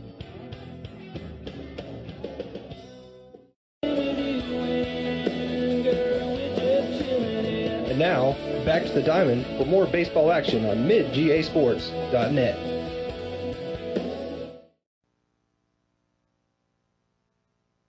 And welcome back into the Hornets' Nest. Westfield's last chance, 9-3, they trail to the Southland Raiders here in the bottom of the 7th inning. And it looks like Southland has a new pitcher, Dillard, number 15, will be on in relief of Looney. So, never know what can happen. Yep. But he looks like he can bring it as well. It looks like he's throwing it pretty hard, too. Looney, great outing. Yeah, let's do a ComSouth stat update, see if I can look at the line for Looney. Looney, 6 innings pitched, gave up 3 runs on 6 hits, 2 walks, and 7 strikeouts. So all 3 runs were earned, but still pretty good numbers. And if you give up 3 runs in high school baseball, more often than not, you're going to win a game. I agree, 100%. Especially if you can go 6 innings. 6 innings. Went deep into the game. And if you're, I'm sure, Southland's coaches, that's what they push for. And here's the difference to me that you see. When you look at the stats brought to you by ComSouth, Southland has 1 pitcher to Westfield's 4. Yeah. So that tells you right there that the struggles that Westfield's had from the mound. But, you know, we talked about it.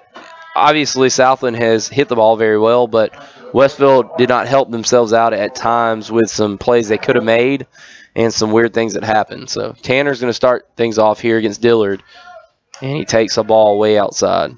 But you can erase all that right here if you put together a big inning, and Westfield is very capable of doing that. Another ball. It's hard to throw to those left-handed hitters if you're a right-handed pitcher, and all Tanner needs is to get on base and maybe provide a spark for Westfield. Nice strike right there by Dillard. 2-1 your count. I tell you, Dillard's got a lively arm right there. He's bringing a little pop. He's going to wind, and Tanner swings and misses. 2-2 your count now.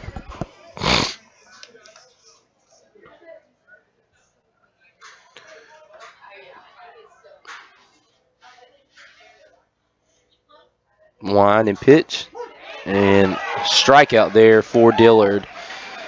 And started off the at-bat not too well, and Tanner was not able to take advantage and swung through 1 and looked at 2 others, and that's what happens. Sometimes it takes a few pitches for a guy to get into the inning, and Dillard certainly got into that at bat. Finally, Cole Brandon comes to the plate. He swings and misses at the first. If you're Westfield, you still, you know, I mean, I know you got 1 out. You need base runners. Just got to get guys on, move guys over. Cole pops the ball up straight up to the shortstop. Shortstop having trouble with it, and he goes to the ground with it and makes the catch. I mean, he made it maybe 6 inches away from the dirt. Wow, I don't know if he lost that one in the lights or wow. We almost ended up with a base runner there. So Ryan Fitzpatrick will be the final attempt to extend the game here for Westfield. 9-3 your score. Curveball there from Dillard. 0-1. 9-3 your score. Westfield trails down to their final out in the bottom of the 7th inning. Ryan swings and misses. And that one was a little bit low. I think Ryan had his eyes wide open right there, wanting that one. I believe he did also. 0-2 your count. See if Ryan can make contact. And he fouls one away. Back up here. 0-2 still your count. Got me on my toes a little bit.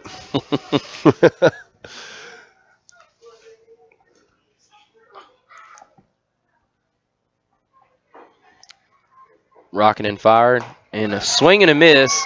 And Southland wins 9-3 after Ryan Fitzpatrick's strikeout. Disappointing finish to the night for Westfield, but no rest for the weary as they will come back tomorrow night and face the Deerfield Windsor Knights in another matchup of rivals here at the Hornets' Nest. So we'll take a quick break and be back with the Bill and Larry Amos postgame show. You're listening to Westfield Hornet Baseball here on the Middle Georgia Sports Network. The Middle Georgia Sports Network would like to thank the following sponsors for their support of Westfield baseball this season: Sonic, America's Drive-In, Planners First, Brandon Outfitters, David Reagan Ford, ComSouth, and proud parents and supporters of Westfield Athletics, Bill and Laura Amos.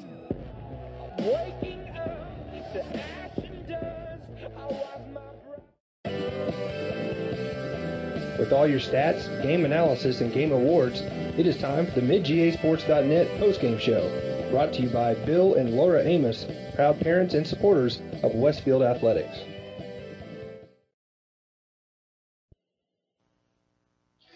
And welcome back into the Bill and Laura Amos postgame show here on the Middle Georgia Sports Network. And Westfield falls here tonight 9-3. And we'll go ahead and get into our Sonic player of the game. We'd like to thank Mr. Mike Waller and Sonic America's Drive-In for sponsoring our player of the game. And for Westfield tonight, we're going to have to go with Tanner Westbrook. He did have a strikeout, but he was 1 of 2 at the plate, and he had a big sac fly RBI that scored John Walker Moore that got Westfield on the board. Played very good defense out at second base, and just all around thought Tanner did a great job. So the the Sonic player of the game goes to Tanner Westbrook. And just a little rundown. Coach Craig, thanks for joining us, but I know disappointing outcome for Westfield, but had a lot of opportunities in the game, and you got to think that still early in the season and they can really build from this. And the good thing is it's not a region game. Sure, this is a sport where it becomes a grind. You got to stay focused. You got to go back to work. I mean, I know you play tomorrow, but when you come back to practice, you got to work on the small things, work on putting the ball in play, work on fielding the ball, work on making your pitches. And there's a long season, a lot of baseball left to play. Still early on, but still a heartbreaking loss. Southland being a rival, and they got to bounce back tomorrow. You got to flush it, let it go, and let's get ready to play for Deerfield. Absolutely, and those are great words of advice from Coach Craig, and I'm sure that Coach Fitz is probably telling his guys that he don't want to beat them down any more than they probably already feel. Sure. So they will return here, and that's one good thing about baseball is it is a long grinding season, but it also gives you the opportunity to come back and redeem yourself pretty quickly. Yeah, short turnaround, and that's one thing. You don't have to wait a week like you do in football. It's kind of like basketball. You get a short turnaround, and you get to come out here and show the crowd what you made of tomorrow. Against a very good Deerfield team. Absolutely. So that wraps up the post-game show brought to you by Bill and Laura Amos. So I thank them for sponsoring Middle Georgia Sports Network and all the sports that we bring you. And I'd like to thank Coach Thomas Craig for joining us here tonight. First time, I tell you what, you did a great job. Appreciate you guys having me. Hopefully you'll have me back. Oh yeah, we look forward to the next one. I enjoyed it. Thanks. We'll just have to figure out all the scheduling and all that good stuff and let you know. But a great debut. Thank you for Coach Craig. And Westfield loses unfortunately, but I'm sure there are brighter things on the horizon for the Westfield Hornets and the baseball team specifically. And we will see you tomorrow night here. I believe it's a 6:30 first pitch. So we'll be starting the Brandon Outfitters pregame show at 6:15. Westfield loses here tonight, but join us tomorrow night, and we will be signing off here from the Hornets Nest. Be sure to tune in tomorrow night. You've been listening to Westfield Hornet Baseball on the Middle Georgia Sports Network. The Middle Georgia Sports Network would like to thank the following sponsors for their support of Westfield baseball this season: Sonic America's Drive-In, Planners First, Brandon Outfitters, David Reagan Ford, Com South, and proud parents and supporters of Westfield Athletics, Bill and Laura Amos. Breaking